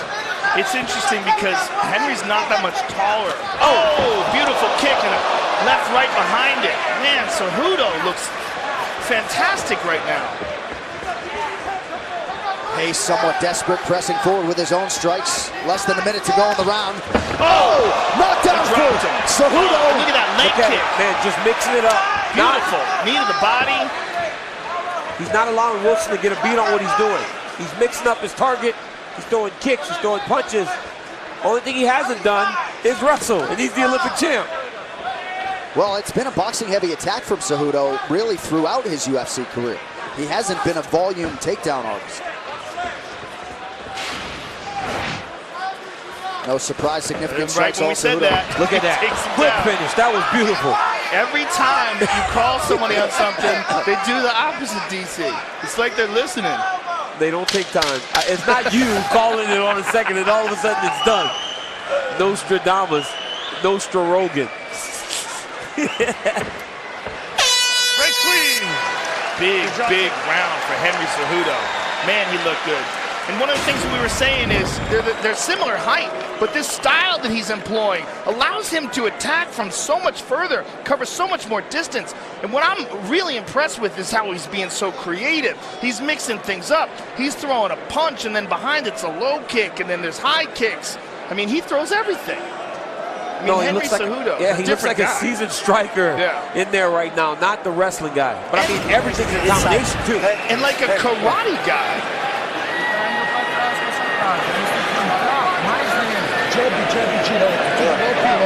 Ei, você não pode cair no chão desprecavido. Se for pra acreditar no seu chão, vai você a posição, porra. Tem que acreditar no teu chão, você vai rápido. Next Saturday, former middleweight champion Luke Bronco returns from an extended layoff against the surging and well-rounded David Branch. UFC Fight Night from Pittsburgh, PA, next Saturday, 7 p.m. Eastern on FS1.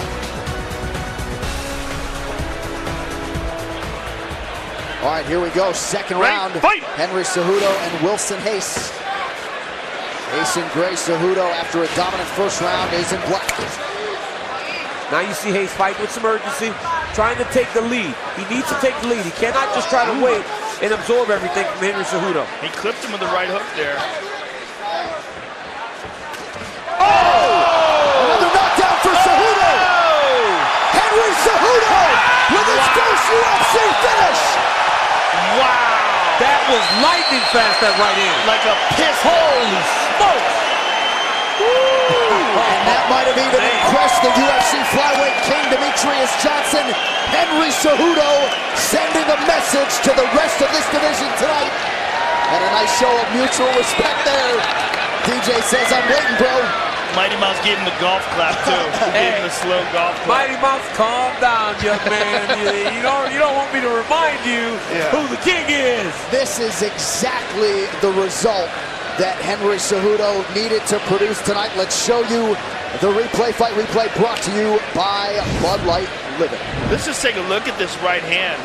I mean, that is a piston. And we're looking at it in slow-mo. If we could, I'd like to see that punch again in real time, because it was just lightning fast. Perfect technique, and he just blasted him with it. We're gonna check it out now in real time. Watch this. Oh, come on! Come on, son, that's some speed. Where's the sports science on that one? My goodness, what's the speed? Henry Cejudo with the right hand. My goodness, this is a wrestler. I'm telling well. Better and better every single time. Look, they said the reason. I just got a text from somebody within the wrestling community. They told me, DC, he trained with Machida for this fight. That's why he looks like a karate guy. You dummy. They call me a dummy, man. Come on, guys. All right, the official decision is brought to you by Metro PCS, who brings you closer than ever to the UFC on a fast nationwide 4G LTE network. Here now, Bruce Buffer. Ladies and gentlemen, referee Jaron Villel has called a stop to this contest at 25 seconds of round number 2, declaring the winner by knockout, Henry the Messenger Cejudo.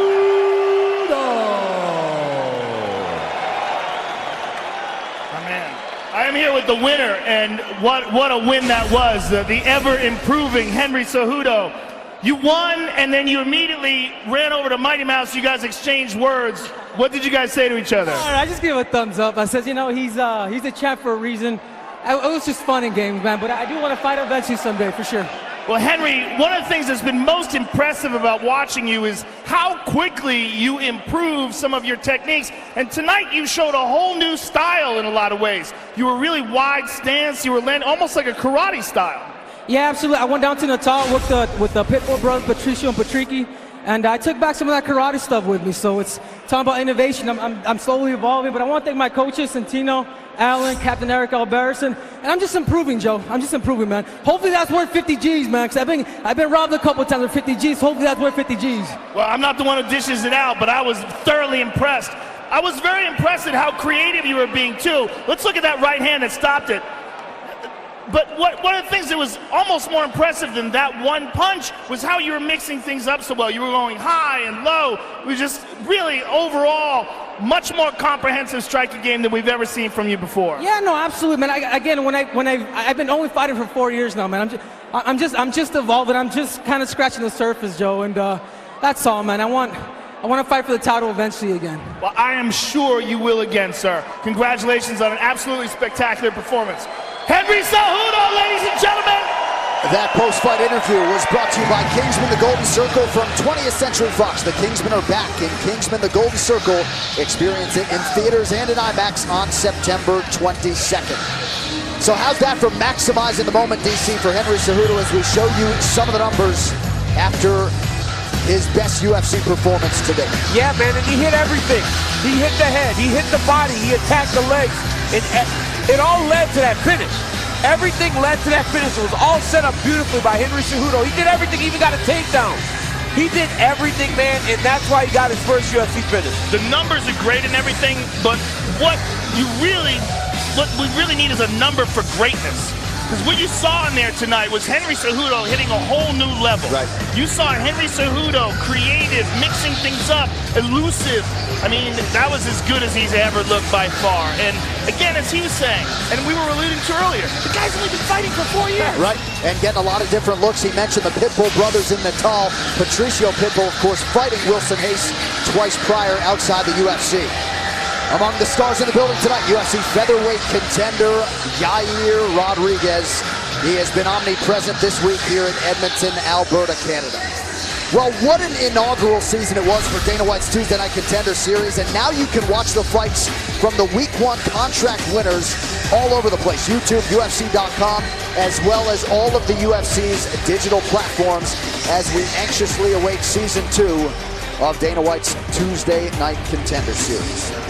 All right, well, the countdown is on for UFC 216 on October 7th, as two of the most confident fighters in any division get their respective first cracks at UFC Gold. These guys are savages with knockout power. So turn the lights out. Tony Ferguson! One of the best 155-pounders in the world. Kevin Lee! This kid is a phenomenal talent. So turn the lights out. Former UFC heavyweight champ Fabricio Verdun. Arguably the greatest submission artist in the history of the heavyweight division. The Black Beast. That guy shuts the lights out. With all the lights out.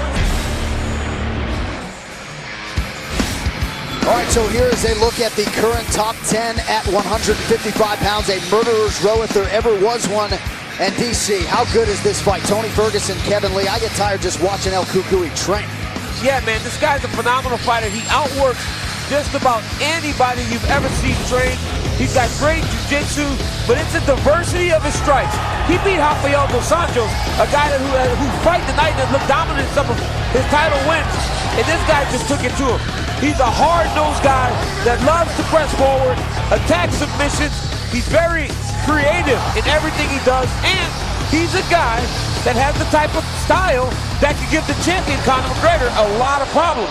Has to get through this one first, though. Tough Kevin Lee. And this is a tough guy to get through. Kevin Lee is a surging 25-year-old who is confident. He's a great trash talker and looks better every time you see him in the octagon, and particularly in his last fight against Michael Chiesa.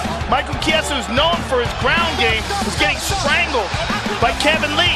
A lot of people expected it would be the other way around. Kevin Lee believes that he's the best fighter in the world. He believes that he has all the tools to be the king, and he gets an opportunity at the interim title against Tony Ferguson. It's a big jump up for him. This is without a doubt the toughest fight Kevin Lee's ever had on paper. We'll see if he can really rise to the occasion and show everybody that potential that they think he has. All right, just a few weeks from now, we will crown an interim UFC lightweight champion. Will it be Tony Ferguson or Kevin Lee? That remains to be seen. Also, a heavyweight title eliminator of sorts between Fabricio Verdun and the Houston, Texas native, the Black Beast, Derek Lewis. It all goes down October 7th.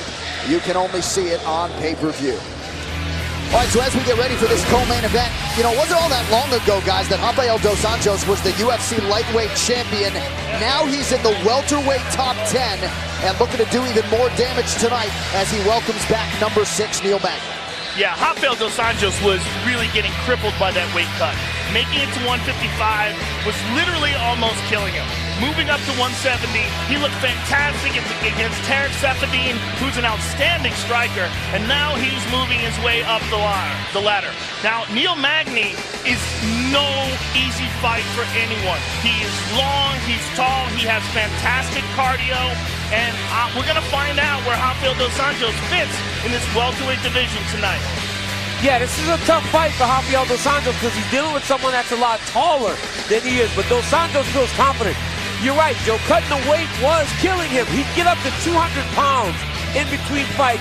Now he's not having to deplete himself down all the way to 155. Neil Magny on a break. This guy never takes a break, so you know he's excited to be back in the octagon. And Magny 4-1 against southpaws in his MMA career. So hungry to secure a second world title for his trophy case, Rafael dos Anjos first has to get by a man intent on making his own statement in perennial contender Neil Magny. Patience was the virtue that took Rafael dos Anjos from roster staple to UFC lightweight champion. And he's using that same method in his new division, where he will look to move to 2-0 as a UFC welterweight tonight against the always dangerous Neil Magny. Neil is a tough opponent. He's aggressive, walking forward, has a great condition, and I think I do so, and it will be a great fight for the fans. This fight has potential to be the fight we've been talking about for years just because how motivated I am. It's been so long since I stepped foot in the octagon, and I'm just eager to get out there and prove myself.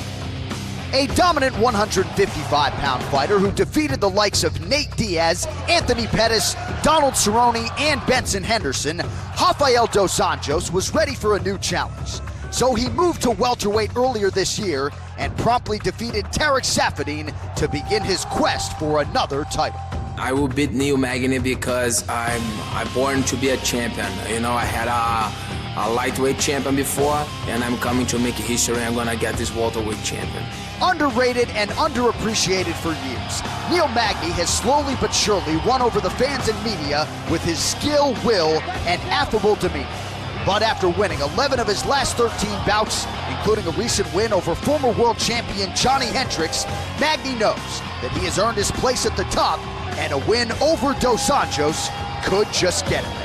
I think I'm really close to fighting for that belt, but right now I'm only focused on Rafael dos Anjos. It's been a while since I fought. I'm ready to go out there and prove myself. I know with a great performance of him, I'll be fighting for the belt soon.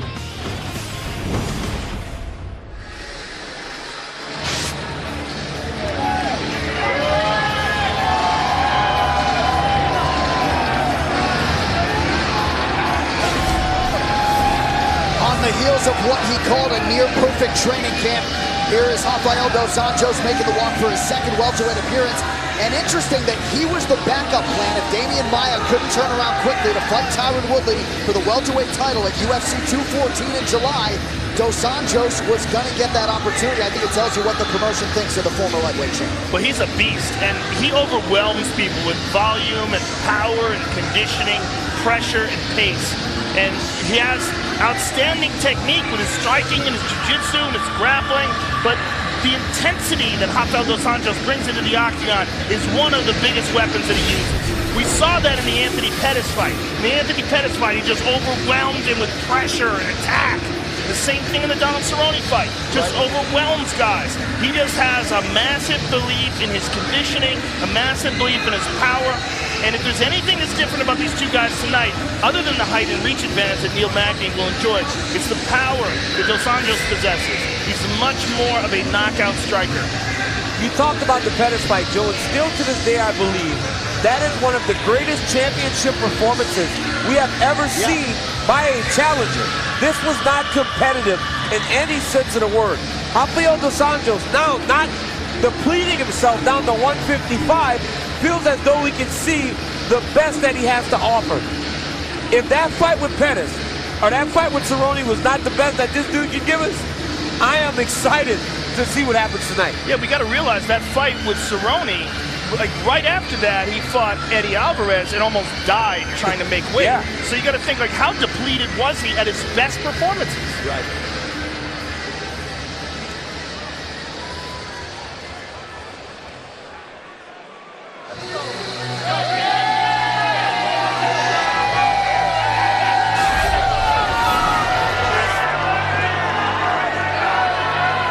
Number 6 in the world, here is the welterweight contender, Neil Magny's 17th UFC appearance, 12-4 inside the octagon. He's won 4 of his last 5. A lot of people call this guy a career overachiever. He came off The Ultimate Fighter season 16, a season on which he went 3-1, but has really just taken out a lot of high-level UFC welterweights, wins over the likes of Hector Lombard, beat Kelvin Gastelum over 25 hard minutes at altitude in Mexico City. A lot of seminal moments in the career of Neil Magny, who hits the inspection zone here. Tonight's Prep Point is brought to you by Bud Light. I just think it's hard work, discipline, and focus. And he's a guy who comes from the military, so he really understands discipline. Yeah. And he's got tremendous cardio, and that's one of his big strengths. This guy never gets tired. And that's how he beat Hector Lombard. He took the onslaught that Lombard threw at him in the first round. He survived it, he came through it, and he maintained that pace and eventually broke Hector down and beat him. Neil Magny's a tough out for anybody. He's long, he's difficult to reach, and he's got a full arsenal of skills. Yeah, man, Neil Magny's a guy that as he's gotten older and as he's gone on in his career, he's kind of realized that, wait, guys, I'm really, really tall, so I should learn to fight with my range. And since he's done that, since he now fights behind that long jab, since he now throws the front kick to the body, Neil Magny has found success at the highest level. That's what he anticipates will be a problem for Dos Anjos coming up in weight class and fighting a guy of his stature. It was really evident at the weigh-ins, where you see Dos Anjos looking up at him like, wow, there's a big gap. All right, just about ready to go with the co-main event. Neil Magny, first appearance of 2017, taking on the former UFC lightweight king, Rafael Dos Anjos. And now you'll see some of the numbers in terms of the size discrepancy at 6'3" versus 5'8". And Neil Magny has a 10-inch reach advantage against Rafael Dos Anjos. All right, now to get us started, here's Bruce Buffer. Ladies and gentlemen, this is the co-main event of the evening. This fight is 3 rounds in the UFC welterweight division. Introducing first, fighting out of the blue corner, a grappler holding a professional record, 26 wins, 9 losses. He stands 5 feet 8 inches tall, weighing in at 170 pounds. Fighting out of Rio de Janeiro, Brazil, presenting the former UFC lightweight champion and the number 10 ranked welterweight contender in the world, Rafael Dos Anjos.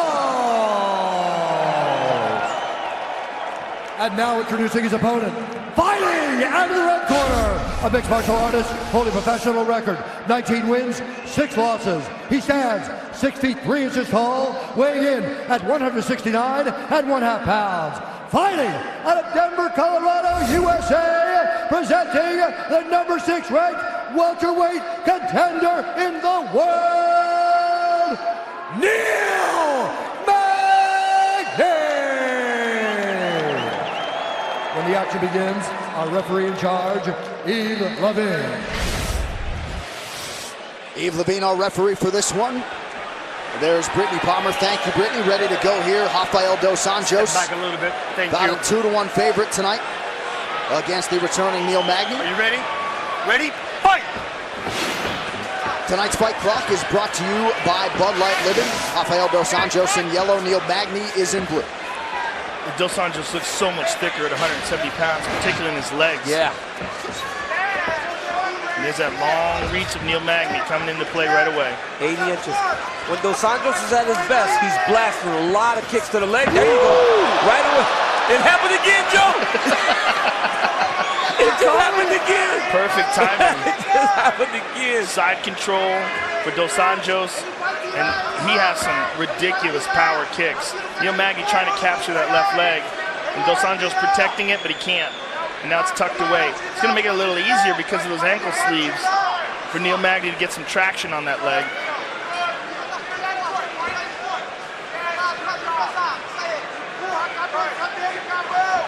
Neil, who's got Elliot Marshall in his corner, is an outstanding jiu-jitsu coach.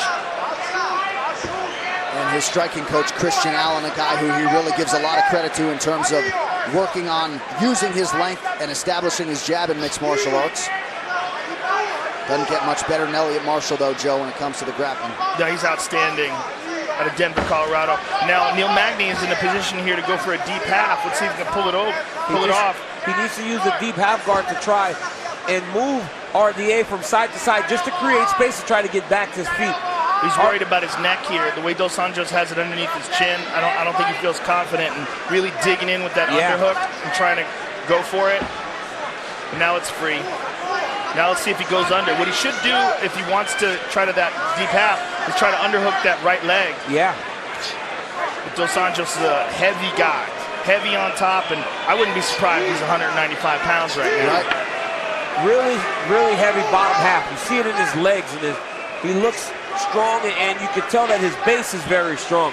This time he changed it up too. You know, for a long time he trained at King's MMA with Rafael Cordero, but he went out and trained with a guy that's really gaining some steam, Jason Perillo, and he feels comfortable with this change.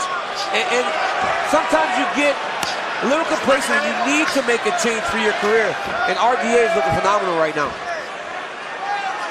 Yeah, it's a good point. He bounced around quite a bit. Evolve MMA, Black House, Ruco with Perillo.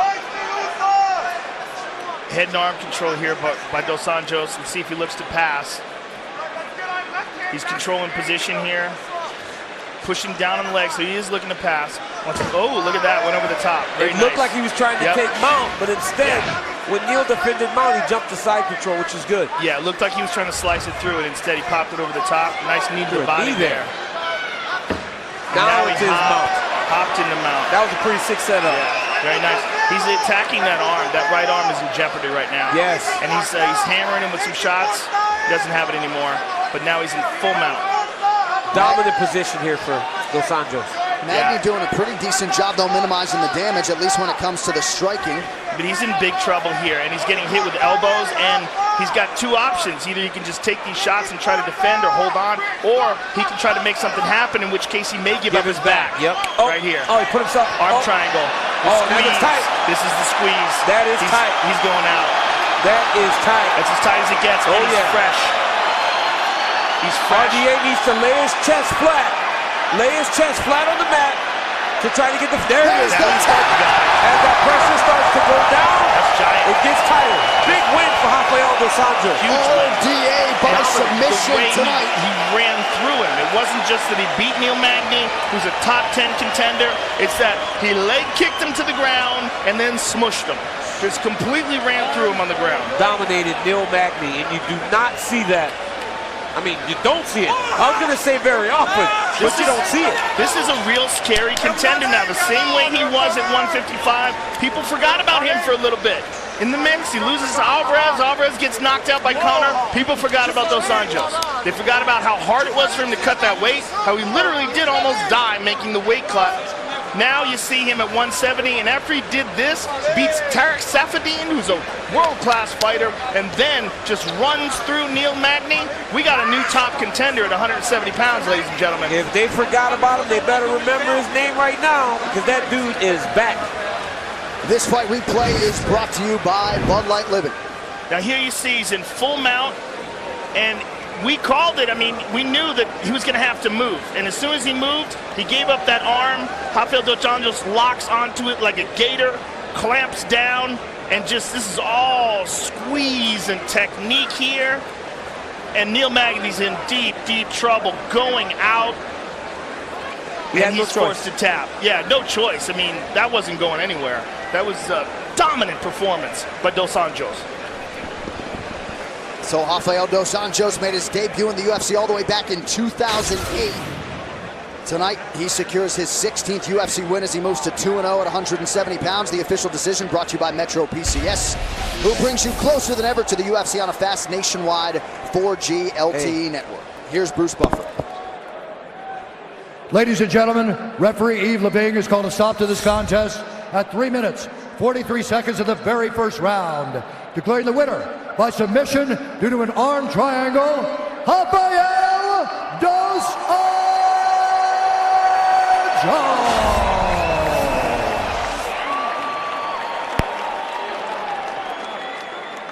All right, ladies and gentlemen, I am here with the winner, Rafael dos Anjos, the former UFC lightweight champion, and you've now made a very good argument for yourself tonight as being one of the top contenders at 170 pounds. I mean, this was an absolutely dominant performance over a top 10 guy in Neil Magny.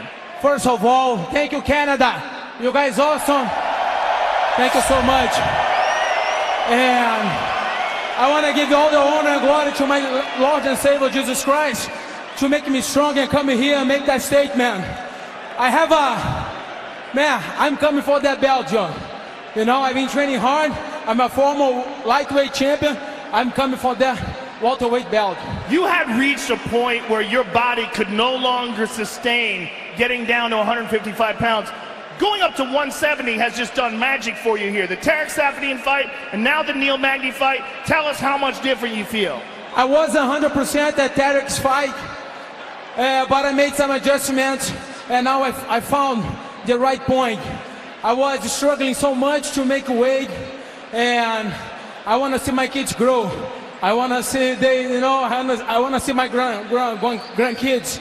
So that's why I decided to move up. I think it's the perfect decision. I think you had a sensational victory tonight. Absolutely dominant victory. Congratulations, and I can't wait to see you move up the ladder at 170 pounds. Rafael dos Anjos, ladies and gentlemen.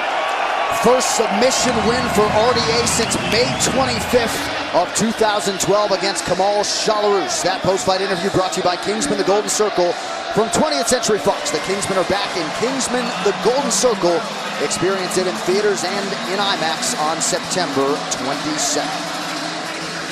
So how about the star power from the NHL tonight? Connor McDavid, the reigning NHL most valuable player in the building with most of his Edmonton Oilers teammates here in their home, Rogers Place in Edmonton, Alberta, Canada.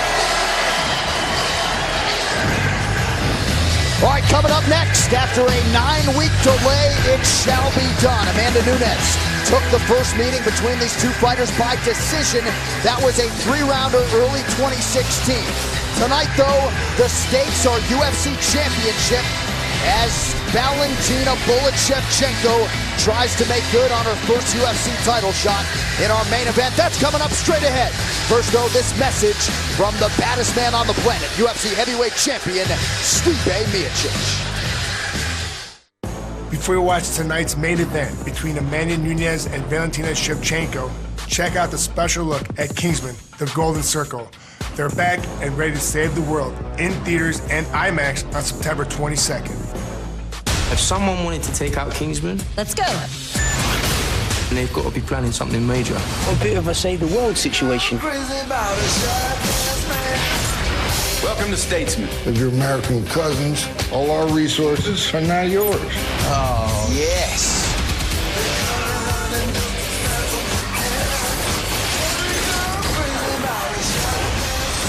Y'all look damn sharp. Kingsman, the Golden Circle, rated R, September 22nd.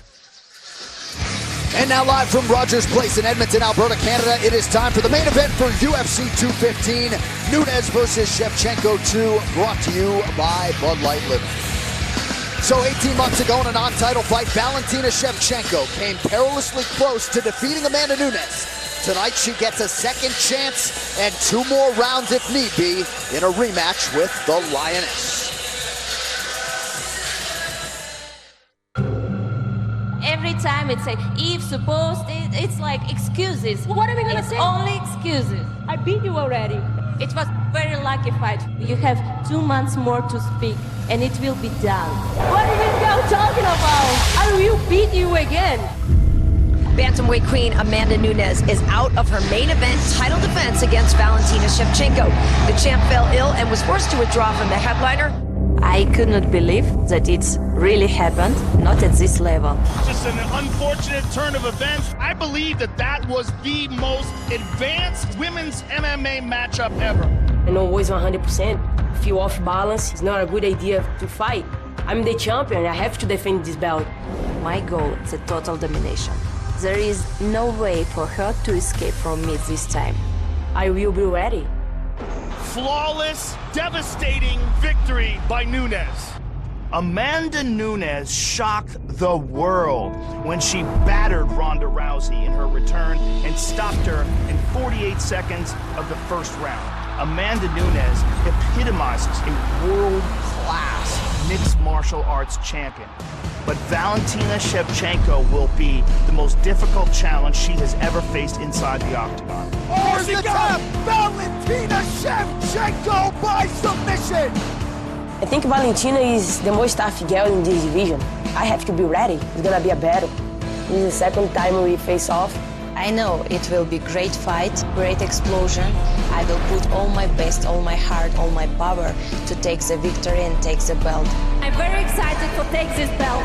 We're gonna do it again and then we're gonna finish you and we're gonna prove it out. It will be new fight, it will be new history, it will be new result. I will be a lion. I want to walk out the cage with my belt.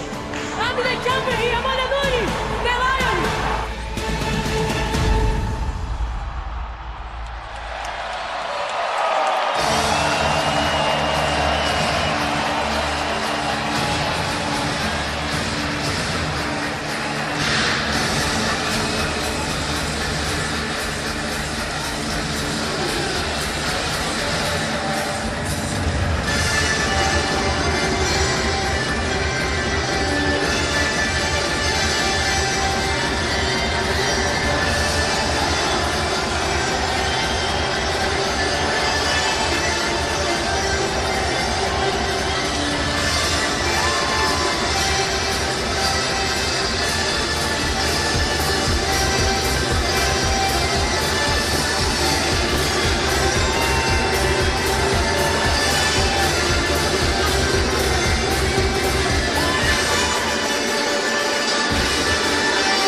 First UFC title fight for the #1 bantamweight contender, Valentina Shevchenko.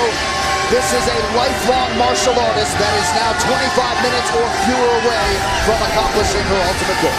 I think what Valentina Shevchenko and what Amanda Nunes both represent is the best of the best in women's MMA now. What we're seeing is a division that really is only a few years old in a sport that really has only been taken seriously, women's MMA, for the less than a decade. And what you're seeing now is real world-class talent emerge, and this woman here is one of the best examples we've ever seen. You see Valentina Shevchenko wearing the UFC Legacy Series tonight by Reebok. Tonight's Prep Point is brought to you by Bud Light Living in DC. Shevchenko likely going to close as the favorite tonight to become the new UFC bantamweight champion. Yes, she's been nothing but impressive since she got to the octagon. She may be the most seasoned fighter in mixed martial arts or martial artist on the entire UFC female roster. She has fought at every level. She's been an MMA fighter since she was a teenager. In the fight against Amanda Nunes the first time, she came on at the end of the second round. She won the third round going away. She has many reasons to be confident. Last fight she went out and submitted Juliana Pena. It's exactly what you didn't expect to happen, and she got it done. She's in her third straight main event. She's only had 5 fights in the entire UFC. This young lady has star power to go with a lot of skill. Check out this record. 14-2 in MMA, but combined record in Muay Thai and K1, 56-2. I mean, wow. There's some wins over your J-Tech sprinkled in there, too. 3. Yeah. And she's only 29. And her head coach, Pavel Fedotov, who has been with her from day one, he was mixing the martial arts before it was in vogue, right? They called it universal martial arts. So here's a fighter. She has been in combat since 12 years old, pro debut at 15. And what's interesting too, Joe, you talk about her striking acumen, K1 Muay Thai. She used to dance on the way to those fights. She says there's way too much to think about in mixed martial arts to do any of that on my way to the octagon. A picture of focus as she tries to finish the job here tonight.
The most prolific finisher in the 4.5-year history of the UFC Women's Bantamweight division. This is a fighter who can do it all. Amanda Nunes trying to successfully defend her UFC Bantamweight title tonight for a second time. And she is one of the most devastating punchers in all of women's MMA. She has long punches. She catches women on the end of these snapping punches. And we really saw that in the Miesha Tate fight, where she stunned Miesha Tate, had her badly hurt, before she eventually took her back and choked her out for the title. And we really saw the Ronda Rousey fight, where Ronda never got a chance to get started. Amanda Nunes uncorked bombs on her and took her out 48 seconds into the first round. If there's ever any criticism about the champion, is that she's unable to sustain that pace. That's where this fight gets interesting. We're in a 5-round championship fight. She's never fought 5 rounds before, even though she is the champ. We're going into a situation where they fought the first time. Valentina Shevchenko had much less MMA experience, and she was able to take Amanda Nunes to the 3rd round. And in the 3rd round, Valentina was winning. She believes that if she had 5 rounds, she could have won the 4th and the 5th, and that Amanda was fading. Now, since then, Amanda Nunes has done extensive strength and conditioning work at American Top Team. They think they've corrected that, but we haven't seen it yet. So we're going to find out tonight whether or not, if the fight does go into the 3rd, 4th, and 5th rounds, if Amanda can sustain that pace. Because we know that woman can. In winning the title, Amanda Nunes, in her championship fights, 67-10 is what she's outlanded her opponents. And of those 67 strikes, all of them were probably power strikes. All of them were significant. All of them were significant. And you can see the reaction from her opponent. She packs a punch, man. We talk about the level of athlete you have to be an Olympic medalist. 2 of them have gone in there with Amanda Nunes, and both of them have exited in the very first round after getting finished. Dominated McMahon, dominated Rousey. This is one of the most dominant champions we have in the entire UFC, men or women. Amanda Nunes is a savage. And you saw, excuse me, Joe, Amanda Nunes with that breathe right strip right up until she made her way into the octagon. This fight was to go down 9 weeks ago, but due to a sinus issue that has plagued her throughout her career, Nunes was unable to make the walk. Here we are 9 weeks later. Yeah, that sinus issue gives her vertigo. It messes with her she can't hear right. Like, it was pretty severe, to the point where she wanted to fight, and her coaches were like, there's no way, it's not going to happen this time.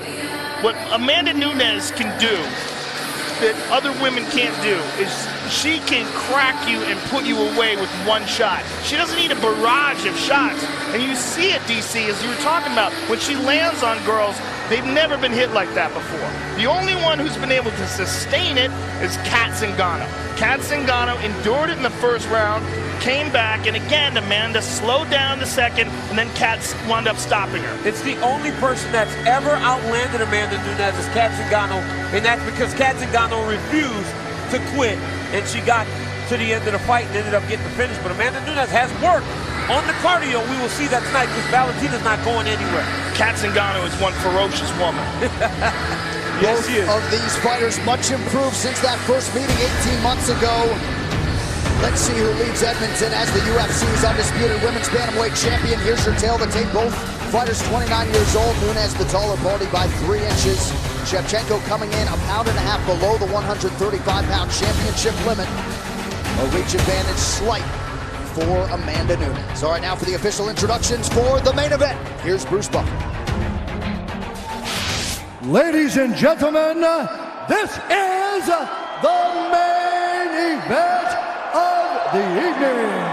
Sanctioned by the Edmonton Combative Sports Commission. Director Pat Reed, Manager in charge David Aiken. Our 3 judges scoring this contest are Sally Amato, Tony Weeks, and Dave Darian. And when the action begins, our referee in charge of the Octagon is John McCarthy. This bout is sponsored by Budweiser Living and Kingsman, the Golden Circle. On September 22nd, the Kingsmen are back, and it's time to save the world in Kingsman, the Golden Circle, only in theaters and IMAX. And now, this is the moment UFC fans watching around the world have been waiting for. Live from the sold-out Rogers Place in Edmonton, Alberta, Canada.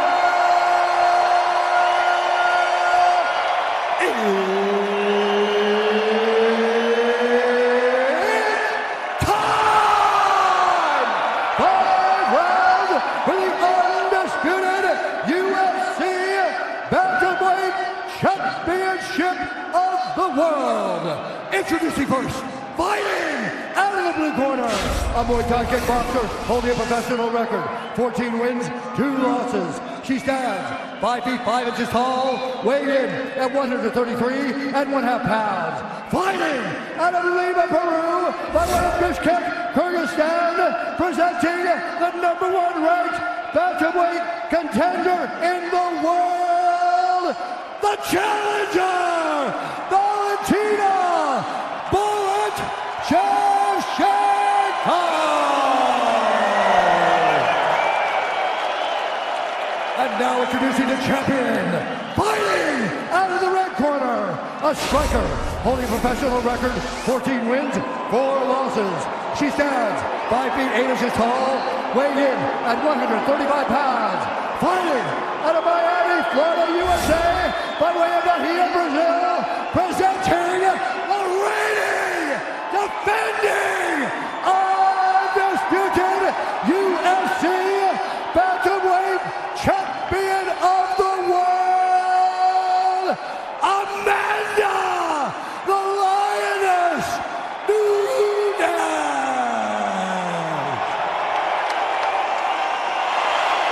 Valentina. Raise the gun on the rules and back. I want you to protect yourself at all times. Obey my commands at all times. When I tell you to stop, I want to stop all offensive actions. I want you to fight hard, but fight clean. If you want to touch gloves, touch them down. Good luck to both of you. It is certainly one of the most anticipated championship fights of 2017, and it is upon us. Valentina Shevchenko trying to become the first Kyrgyzstan-born fighter to realize a UFC title and take the belt away from the incumbent, Amanda the Lioness Nunes. All right, here we go. You ready? You ready? Let's get on! And with that touch of gloves, we are underway. Tonight's Fight Clock is brought to you by Bud Light Living. Shevchenko coming out southpaw in red. Amanda Nunes out of the orthodox stances in black. How does Amanda approach the beginning of this fight, knowing that Shevchenko's tough, and Shevchenko's going to try to stay within the fight and withstand that initial storm? It looks like she's going to take a little bit slower approach than she did even in the, in the Ronda and the Tate fights. I think that's a good move, first of all, because Shevchenko's far more technical as a striker, and she's very difficult to hit clean. You can't just uncork on her. You can't just unload bomb after bomb. She's not going to be there for that. She's going to make adjustments. She's also a very good counter striker. We really saw that in the Holly Holm fight. Excellent control of distance, and she's fantastic from that southpaw position, utilizing that check right hook and that switch kick off the right leg. You see that? She'll slide back and pop that short little right hook in there. What makes Amanda special is that ability to overwhelm people, though. She doesn't want to play the tit-for-tat game because that's what Shevchenko's good at. That's a very good point. And then trying to conserve herself, she might take away her biggest weapon, which is explosion. No one hits harder in this division than her. No. Nobody ever. Well, Shevchenko handled Nunes' withdrawal at UFC 213 about as well as she could. She said she took a week off and got right back to it. Feels like she's even more prepared coming in here tonight. Yeah, her Instagram page is all just guns. Just bullets and explosions and her punching things. She's a scary woman. Look at the build on Amanda. She's so wide and long. And that's one of the more unusual things about, like the way she can attack from so far out with punches. People always talk about Amanda's power, but Amanda is very, very fast. Yes. And big for this weight class. Big for the weight class, fast, and the length of the way she throws those punches, she catches you on the snap, like right at the very end of it. You are eating 100% of her power when she lands big shots.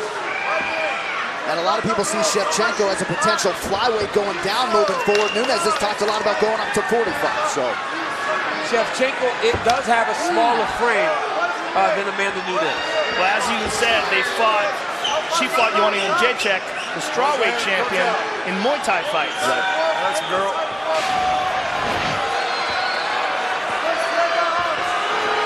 Amanda's doing a much better job of trying to conserve energy while still scoring points. Shevchenko still seems to be dealing with a little bit of the nerves as Amanda's kind of comfortable in this situation. Shevchenko, a counter striker last July, went the full 25 minutes in a win over Holly Holm. As DC mentioned, 3 straight main events for Bullet Shevchenko. Amanda's doing a great job with distance, and she's landed some good leg kicks, particularly a nice inside low kick. And there's another outside one there. And staying on the outside and not allowing Valentina to close the distance. Well, immediately following the main event, we've got a recap of all of tonight's action on the FS1 UFC 215 post-fight show. You can see it on FS2. It also streams live on Fox Sports Go. There it is again. That inside leg kick is finding a home for Amanda Nunes. Yep. And where she struggled last time was in the 3rd round, Shevchenko was able to take her down. And that is where she really struggled. But on the feet, she did a good job. And right now, she is doing a very good job of fighting at her range and really keeping Shevchenko guessing. Shevchenko hasn't figured it out yet, so she hasn't been able to get her offense going as you would usually see her doing at the beginning of her other fights. And that was a good kick to the body that landed clean for Amanda.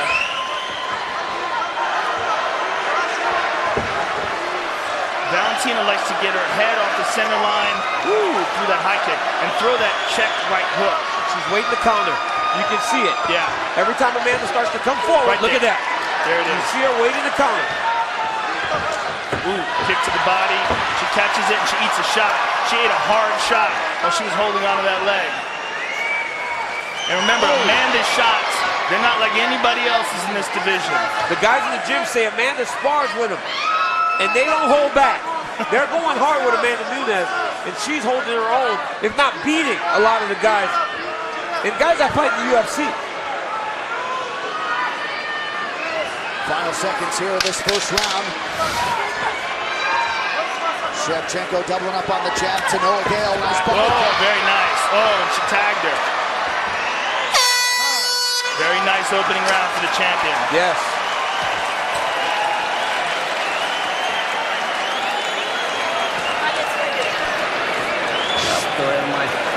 Надо ставить на место его. Какой?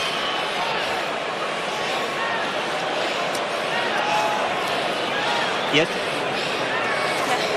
Ready? Капа. Алло. Аккуратно, аккуратно, аккуратно. Поняла, да? Careful, careful, careful. Смотри, в какой момент что делать. Ясно, да?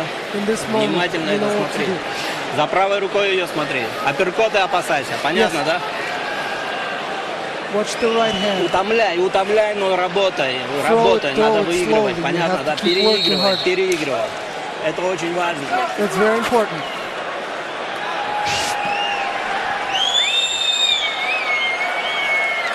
Looked like Valentina Shevchenko and her coaches were looking at that left hand, not like a finger injury is going to hold Bullet Shevchenko back, but potentially something the Bears watching here moving forward. Yeah, it was hard to tell if it was an adjustment of the glove or an actual injury of the hand. And I was hoping that the translators could shed some light on that. But after the first round, if you're Team Shevchenko, and your hope is that she will tire Amanda, meaning later in the fight, that is not the pace that is going to make her exhaust herself. That's what I want. Amanda's comfortable there. She can do that all day. Valentina will need to pick up the output if she's planning on Amanda tiring as this fight goes on. Yeah, it's a very important point. She's done a much better job of pacing herself. And again, I think a lot of that's got to go to credit to American Top Team, the coaches that she's been working with, and her conditioning program, and just understanding the shortcomings of her, some of the past performances and where she went wrong.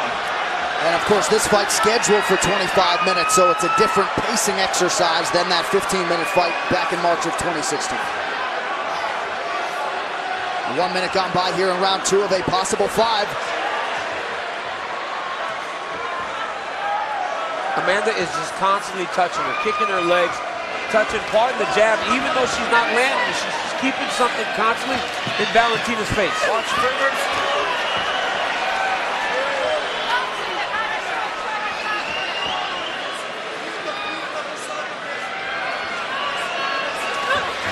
Nice Superman punch by Valentina.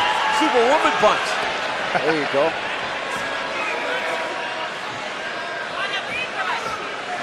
Amanda Nunes has already been warned once by Big John McCarthy to not put that hand forward with fingers extended. That is a violation under the new unified rules.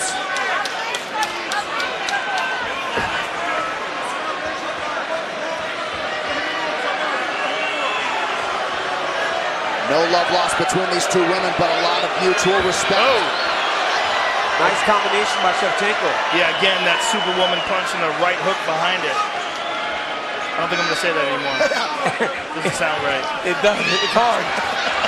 Not easy to say. She caught her with her right hand again on the break. Valentina landing much better this time. Much better, yeah.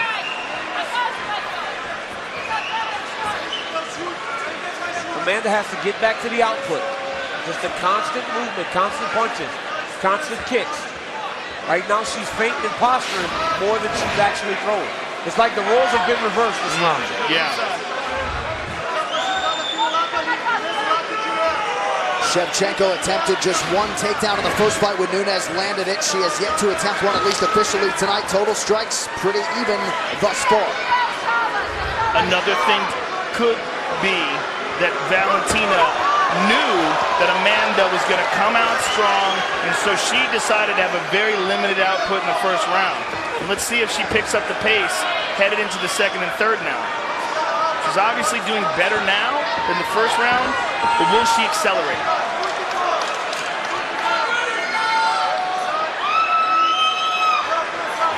This is where Amanda needs to let her hands go. When she gets her with her back against the side of the octagon, where she can close the distance, because Valentina's very slippery. She's very elusive. So it's hard to get damage on her, like we said at the beginning of the fight, Joe. You're not going to hit her clean. So when you get her against the side of the octagon, you got to really let your stuff go. Nunes doing a nice job defensively, maintaining her distance. But again, this round she has not thrown many strikes at all. Well, Valentina's definitely got to think.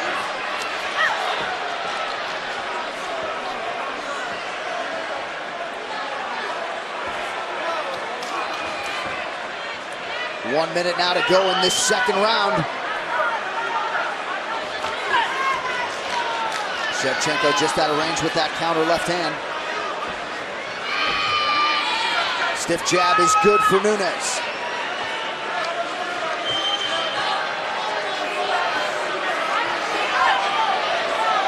Amanda's hesitating much more, and the only thing that makes sense to me is that she got stung. Yeah. Valentina must have gained some respect in there somewhere. Amanda has to allow her hands to go more kicks, more activity. Close the hand. Second warning from John McCarthy for Amanda Nunes to close that lead hand. And Valentina's starting to get more loose. Look at that. She's getting more loose as Amanda's starting to be a little more tight in there in terms of her striking skill. Wow. Look at that. Nice. Excellent combination. And Amanda with a kick to the body. Nice body kick, yeah. Now we're getting going. 10 minutes in the books. Okay, need it close. Keep on reaching more and more with them straight out, okay? Respirando. Breathe.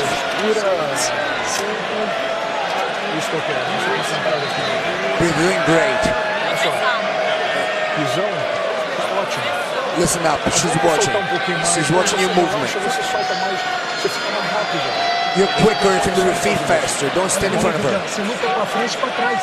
Move forward and backwards, Amanda. Don't move only forward. Move backwards and forward so you can feint. Больше четко попадай. Неважно, на прыжки, бэкфист, все что угодно.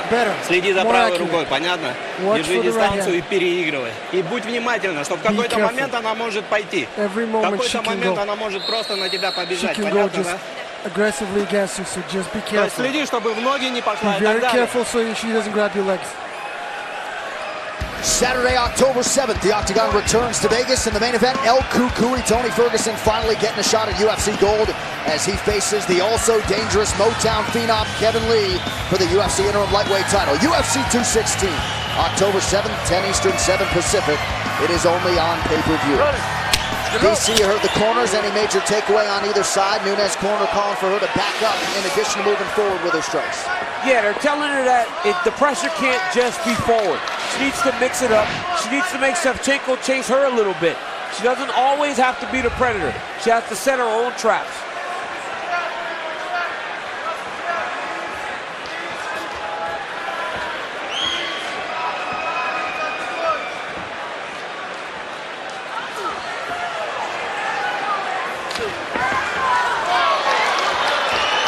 It's very difficult to attack Shevchenko because she's such a good counter striker and she can do so many different things. She can counter with kicks and punches. Yeah, and she's so good with that right check hook. I mean, when you're in those exchanges and there's any momentary lapse of movement or anything, she just uncorks that shot. And then she'll end up. These are the punches that Amanda would land against Miesha Tate and Ronda Rousey, where she lunges in and Shevchenko's dipping out of the way, drawing her into a clinch and trying to punch on the exit. So it's hard for Amanda to really find her distance for her power shots. She's landing some kicks and some jabs, but it's very difficult for her to find her right hand right now. She's done some very good work with that push kick to the midsection of Shevchenko, who punctuates that combination with a low kick nicely. Oh, you see her belly getting red. Shevchenko's belly's red from those nice push kicks that Nunes is doing. And her leg's bleeding. From one of the kicks, Shevchenko's leg is actually bleeding on the front. Shevchenko is having some real good success with that right low kick, that switch kick off the lead leg. She's landed it a couple of times hard on Nunes' left thigh.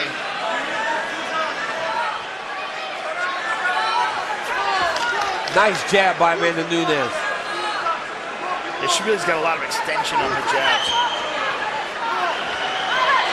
See how she gets her head out of the way and counters with that left over the top? Beautiful. That's the striking pedigree. That right hand that Nunes just threw is a lot closer than the other ones, though. Well, when Shevchenko tries to clinch, Nunes having none of it. Midpoint of round 3.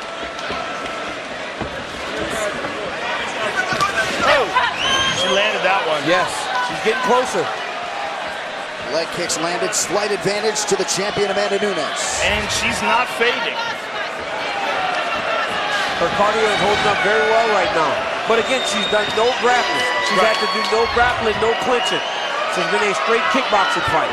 Yeah, and this is much more tactical and technical than it is a ferocious, crazy barn burner. Well, she wanted to prove a point when it comes to her stamina tonight, too. Oh, big telegraph there. You would think, though, if you're training Shevchenko, you got to go into the fire to try to wear on that gas tank. You got to try to empty it, because if not, Amanda Nunes is as good a technical striker as anyone. The problem is when you go into the fire, you could wake up with a flashlight in your face. Yeah, you can. You can, but the fight's still very competitive. You know, we don't know how these judges are scoring these rounds. Very good point. I mean, you got to think that Amanda Nunes is pressuring the action. There's a nice high kick. And I like how she faked low first. Almost a little stutter there. Landed that shot and slid away from the counter. That's a big factor, is her use of distance and those crazy long arms and wide shoulders of hers. Good head movement there. Yep. Shevchenko telegraphed that left hand. She doesn't generally do that. Everything usually flows really well. That time she telegraphed it a little bit. Well, Shevchenko grabbed her fingers when she went back to the corner, and the truck is isolated what happened to her hand. She got punched on the tip of the finger, and her finger bent back, and she immediately grabbed it 53 seconds into the round. Oh, he's going to take a point away from her. Close it. Right. Okay, another warning. Well, one more warning, and Big John could very well take a point away from her from this. He told her as the round was going on, she started to do it more and more. Yeah, he's told her every round. Wow, that's a nice inside leg kick. Nice counter left hand. Nice counter left hand. And Amanda shook her head for the first time, like, you didn't get me, which means... You probably got it. Yeah, exactly. Why? Why do people do that when it's like the oldest tale in the book? Yeah. It's like playing poker going, I don't have nothing. I don't have nothing, Joe. So Amanda Nunes will hit a fourth round for the first time in her UFC career. Валь, нормально, но надо еще больше, Everything's good, but you have to throw more. Even more movement. Поняла меня, да? You understand Еще me? больше нужно. Even more. То есть не давай ей выиграть. Don't let her win. Ты должна переигрывать, ты должна You показывать, have что to win. ты You have to be on выигрываешь. top. Поняла You меня? have За to эти show два that раунда you're on нужно top. забрать You во have to что show бы то that ни you win. стало. Понятно, да? You understand? Поняла меня, да? Смотри. Okay, watch it. You're doing great. Not much better now. Moving back and forth. Don't buy into the trap. Don't buy into the trap. There you go. Move back and forward. Censor traps. Don't stop. You don't have to stalk her all the time, Amanda. Fight intelligently. Fight intelligently. Be intelligent. So Amanda Nunes pretty excited. She feels this good, I guess, hitting the championship rounds.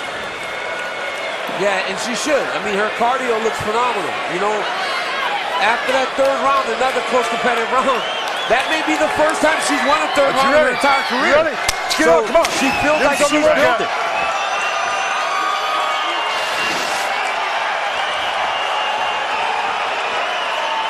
Fourth round of a possible five. Amanda Nunes, the champion in the black with gold. Valentina Shevchenko, the #1 contender in red.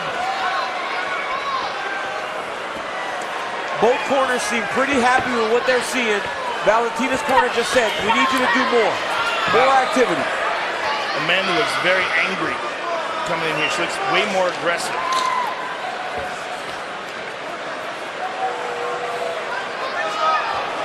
She's in range. Somebody's got to let their hands go here. Nice kick. Those kicks, those front kicks are really working.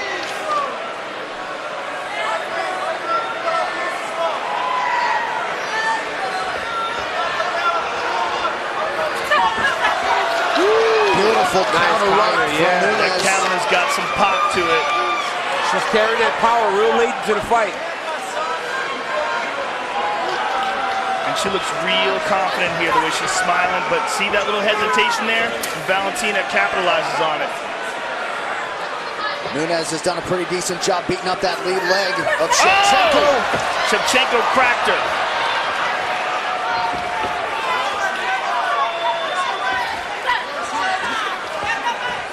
Nunes continues to be in perpetual forward motion. Amazing how similar the numbers are to this point of the fight. slight edge in terms of lands for Amanda Nunes, 60-51. Well, there's the edge is in the power. That's something that, you know, you can't obviously measure. Oh, beautiful leg kick by Valentina. She does a really good job of throwing something with her left and then throwing that right kick behind it. I'm very impressed with Amanda Nunes and her cardio tonight. There were times where she would get to the third round and it looked like they were going to have to carry her out of there. Tonight, she seems to be carrying her pace late to the fight with no problem. Good counter by Shevchenko. Very good counter. And there's that front kick to the body again. Well, so much has been made of that third round in this previous meeting. Maybe too much made of it, right? I mean, Nunes fought Rousey and Tate in the 2 fights thereafter. Got them both out of there in the first round. Didn't have a chance to prove that she had shored that up. Well, she got tagged again. Yes, nice knee to the body. And now she's coming back. Let's see if she runs into a trap, though. She gets emotional when she gets hit, and she looks to get it back. There's a difference in this fight and the first one, though. In the first one, Amanda went and took Valentina down in the second round, and in the third round, Valentina took her down, so they did a lot more grappling. Well, that could be a big factor in the cardio as well, right? Yeah. There's no grappling going on No here. grappling. Shevchenko's having a good round again.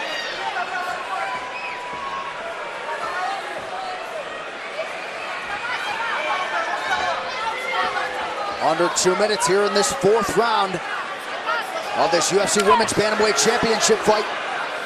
You see some of the damage on that lead leg of Amanda Nunes as well, inside and out. Amanda's starting to load up now, and she's looking a little bit frustrated by the counter shots. She's having good success, though, with that front leg side kick to the thigh. Yep, and the push kick to the body. That up kick almost. Those have been her 2 best weapons this entire fight. That front kick to the thigh, and then the body kick that she's doing. Everything else has seemed to fall a little bit short. She did it again with the hands. Yeah, it's just so instinctive. Ooh. And Valentina's aiming for the center of her chest. Amanda's sliding her head back, and instead Valentina just going to the body.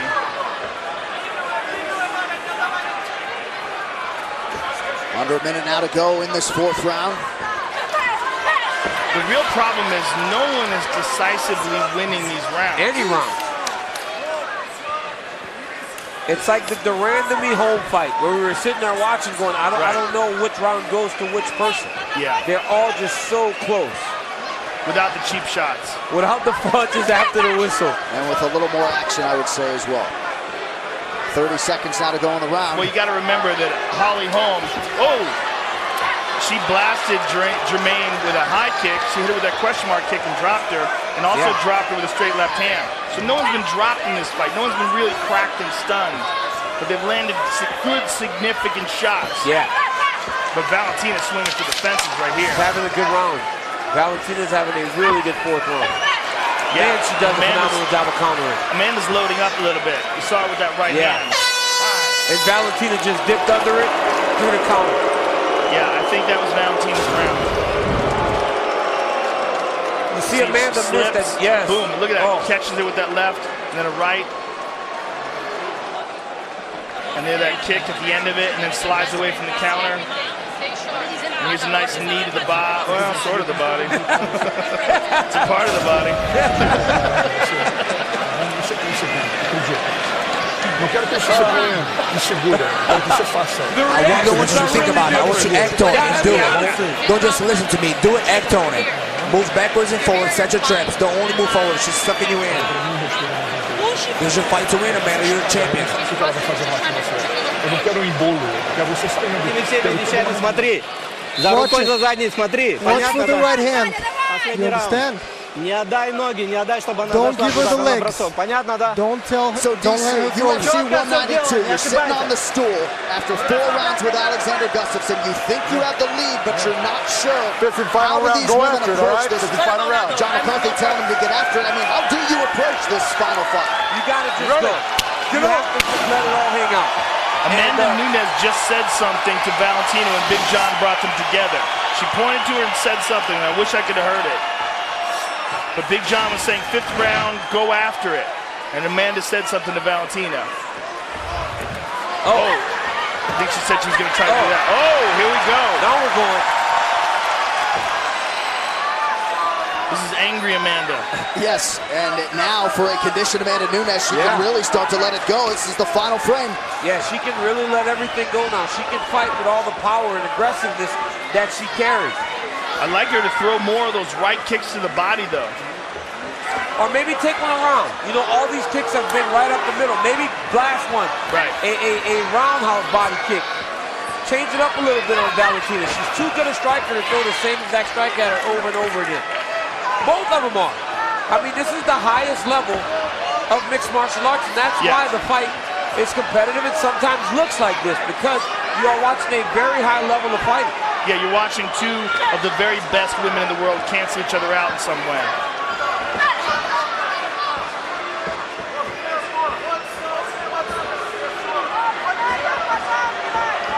But this is the type of fight that we appreciate. Oh, yeah. The fights that you watch, and you see the technical prowess of both of these women.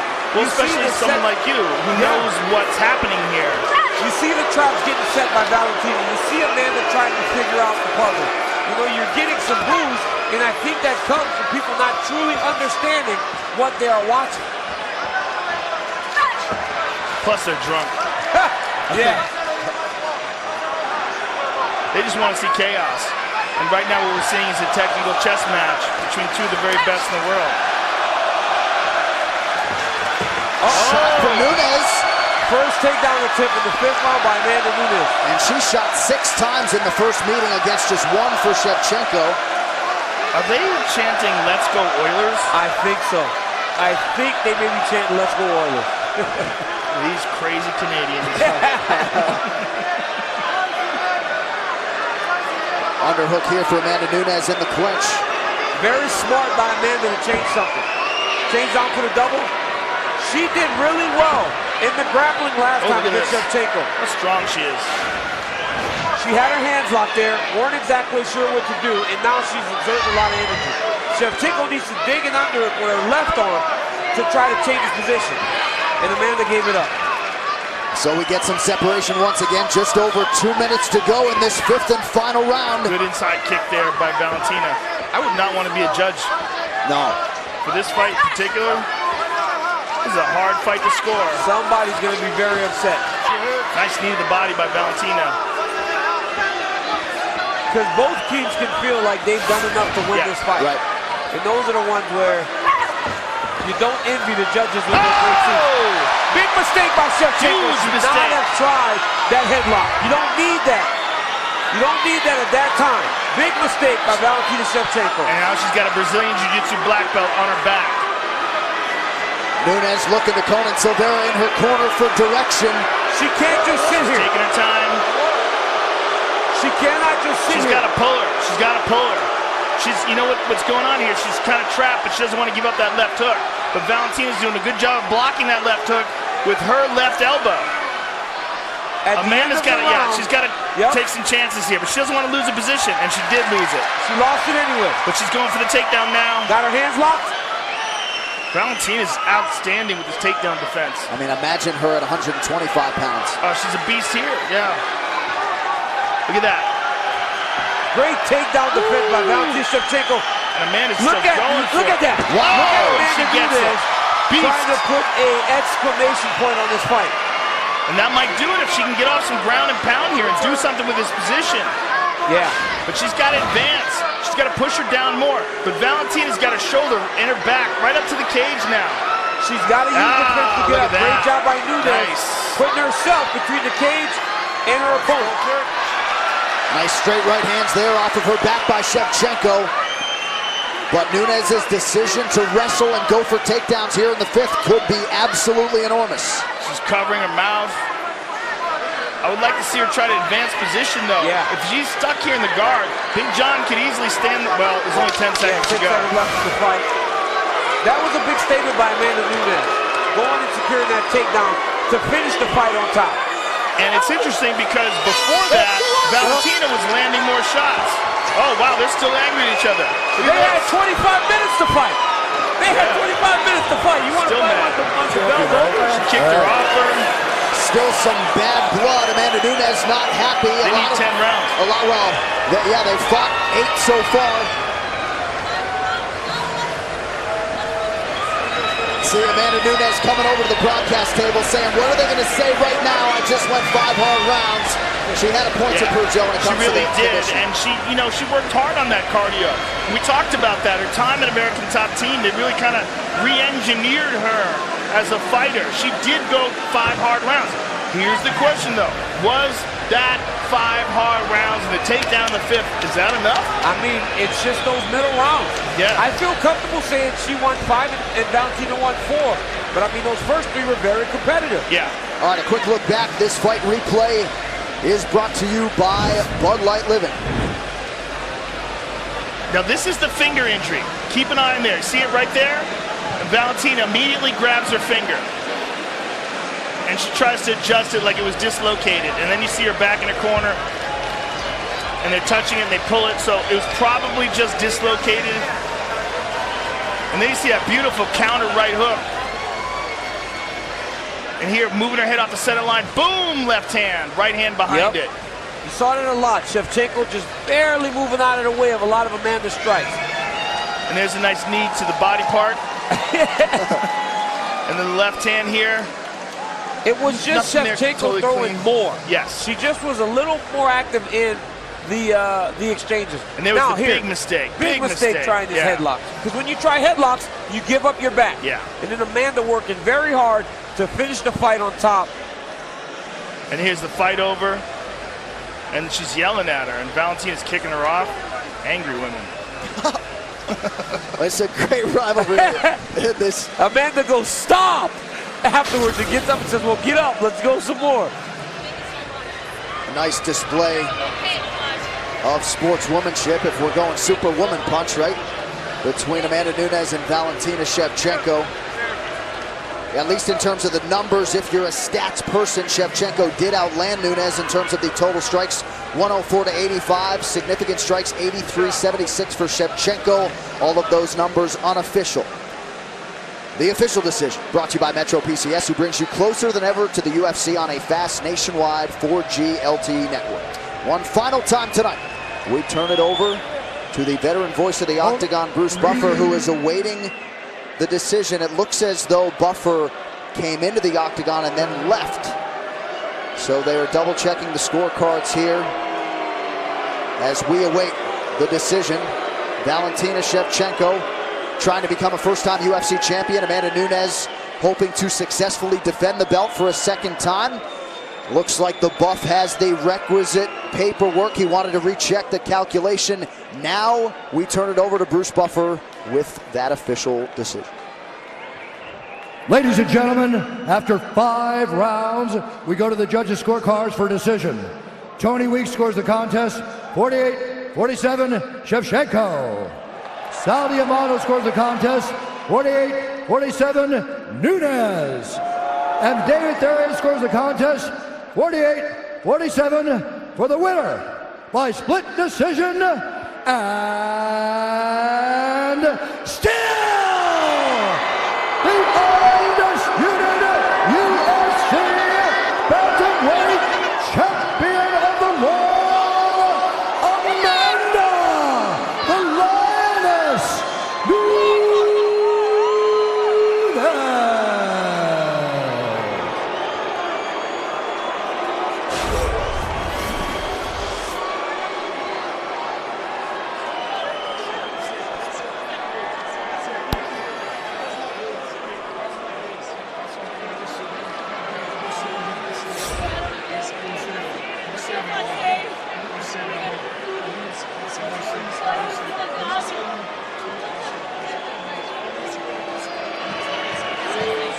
All right, I'm here with the champ, Amanda Nunes. First of all, Amanda, congratulations on defending your title in a very tough and very close fight. You came up to us after the fight, and one of the things that was very important to you was to show that you could go 5 rounds, and you showed much improved cardio tonight. Was there anything about this fight that was surprising to you? You know, like I said, my whole interview, I know everything Valentina is gonna bring tonight, you know? And I make sure go to the gym and I make sure I was sharp in everywhere, you know? I knew slowly in the round, she's the one getting tired, not me. And I decided with my coach, like at the end of the round, let's take her down. I know she's gonna be tired, and I know I'm gonna get her. And it happened tonight. You know, like my last fight, I apologize everyone, but I was really sick, you know. I know it was 100% to step here.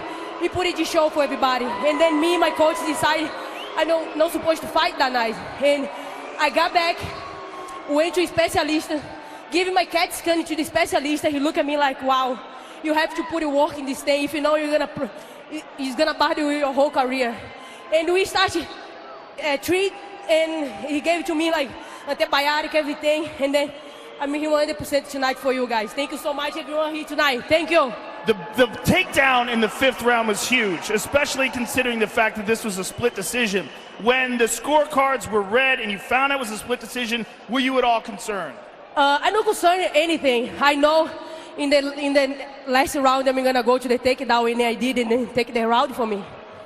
Congratulations on defending your title in an excellent fight. Amanda Nunes, ladies and gentlemen.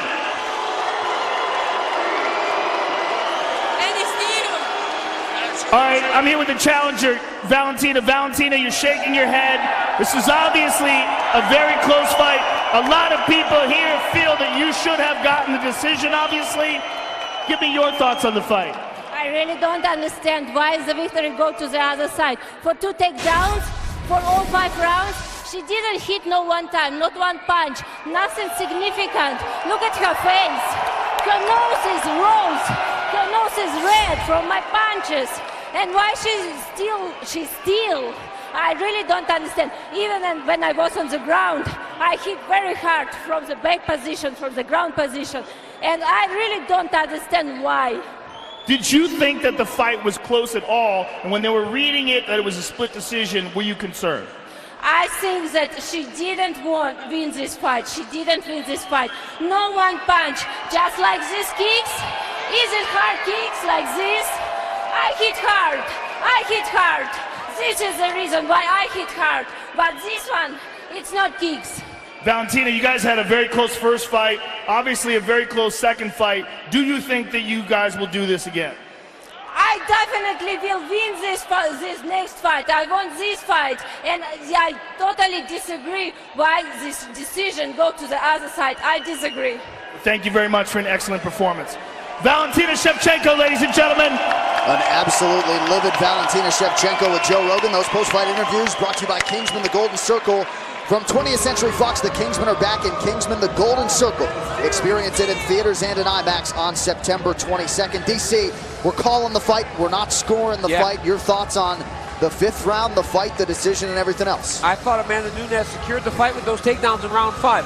We said someone would be very upset at the decision. That someone is Valentina Shevchenko. I don't want to make a joke at her pain, but her getting that upset and speaking her accent makes it so much cooler. It's like an English guy cussing. It just kind of works. Valentina won't get another opportunity because she's that good, but close fight. I would have to go over and watch it again. As you were saying that we were calling the fight, we weren't judging the fight. To judge the fight, I believe you have to do it in silence, and I believe you have to do it very carefully. I think it was a very close fight, despite what Valentina thinks, and I wasn't shocked that it was a split decision. Well, perhaps they will close the octagon door behind these two outstanding fighters once again, but tonight, the split decision goes to the UFC Bantamweight champ and still Amanda Nunes to cap a great night of UFC action here in Edmonton. UFC 215, Nunes versus Shevchenko 2, has been brought to you by Exotics Racing. Drive supercars on a racetrack from $199 in Las Vegas and Los Angeles. So it all comes down to this for the lightweight title. Oh, Tony Ferguson! He's on a 9-fight win streak. There's a tap, the Motown phenom, Kevin Lee. And I hope they've got the cage reinforced. 2 destroyers. Fabricio Verdum. Derek Lewis. And how about it, Paige Van Zandt? Jessica I. What a fight. Nothing short of spectacular. Oh, huge knockdown. Wild, spectacular fights. It should be a barn burner. What are the signs of a dangerous man? With speed like a viper, he hits like a hammer. Extremely dangerous man. He has equal measure finesse and fury. But ultimately, how bad does he want something back? And who stands in his way? Oh my God! Just like that! Rockhold, Branch, UFC Fight Night. Next Saturday at 7 Eastern on FS1. Here's a look at what's coming up inside the octagon. Next Saturday, former UFC middleweight champion Luke Rockhold returns for the first time in 15 months to face the surging David Branch, winner of his last 11. The main card from Pittsburgh, PA, gets going at 10 p.m. Eastern, only on FS1. On Friday, September 22nd, the world-famous octagon heads to the land of the rising sun as former Pride legend Shogun Rua looks to avenge his 2014 loss to Ovince St. Preux in the main event. It is UFC Fight Night on a special night in channel September 22nd, only on FXX. Then on October 7th, we are back on pay-per-view for UFC 216 from Las Vegas, Nevada. One of the pound-for-pound best in the business, Tony Ferguson, gets his long-awaited title shot against the brash and dangerous Kevin Lee for the UFC Interim Lightweight Championship. UFC 216, October 7th, only on pay-per-view. You can watch the UFC 215 post-fight press conference at UFC.com. UFC 215 post-fight show with Todd Grisham, Michael Bisping, Tyron Woodley, and Megan O'Leary is already underway on FS2. For those of you watching in Canada, you can flip it over to TSN as soon as we're done.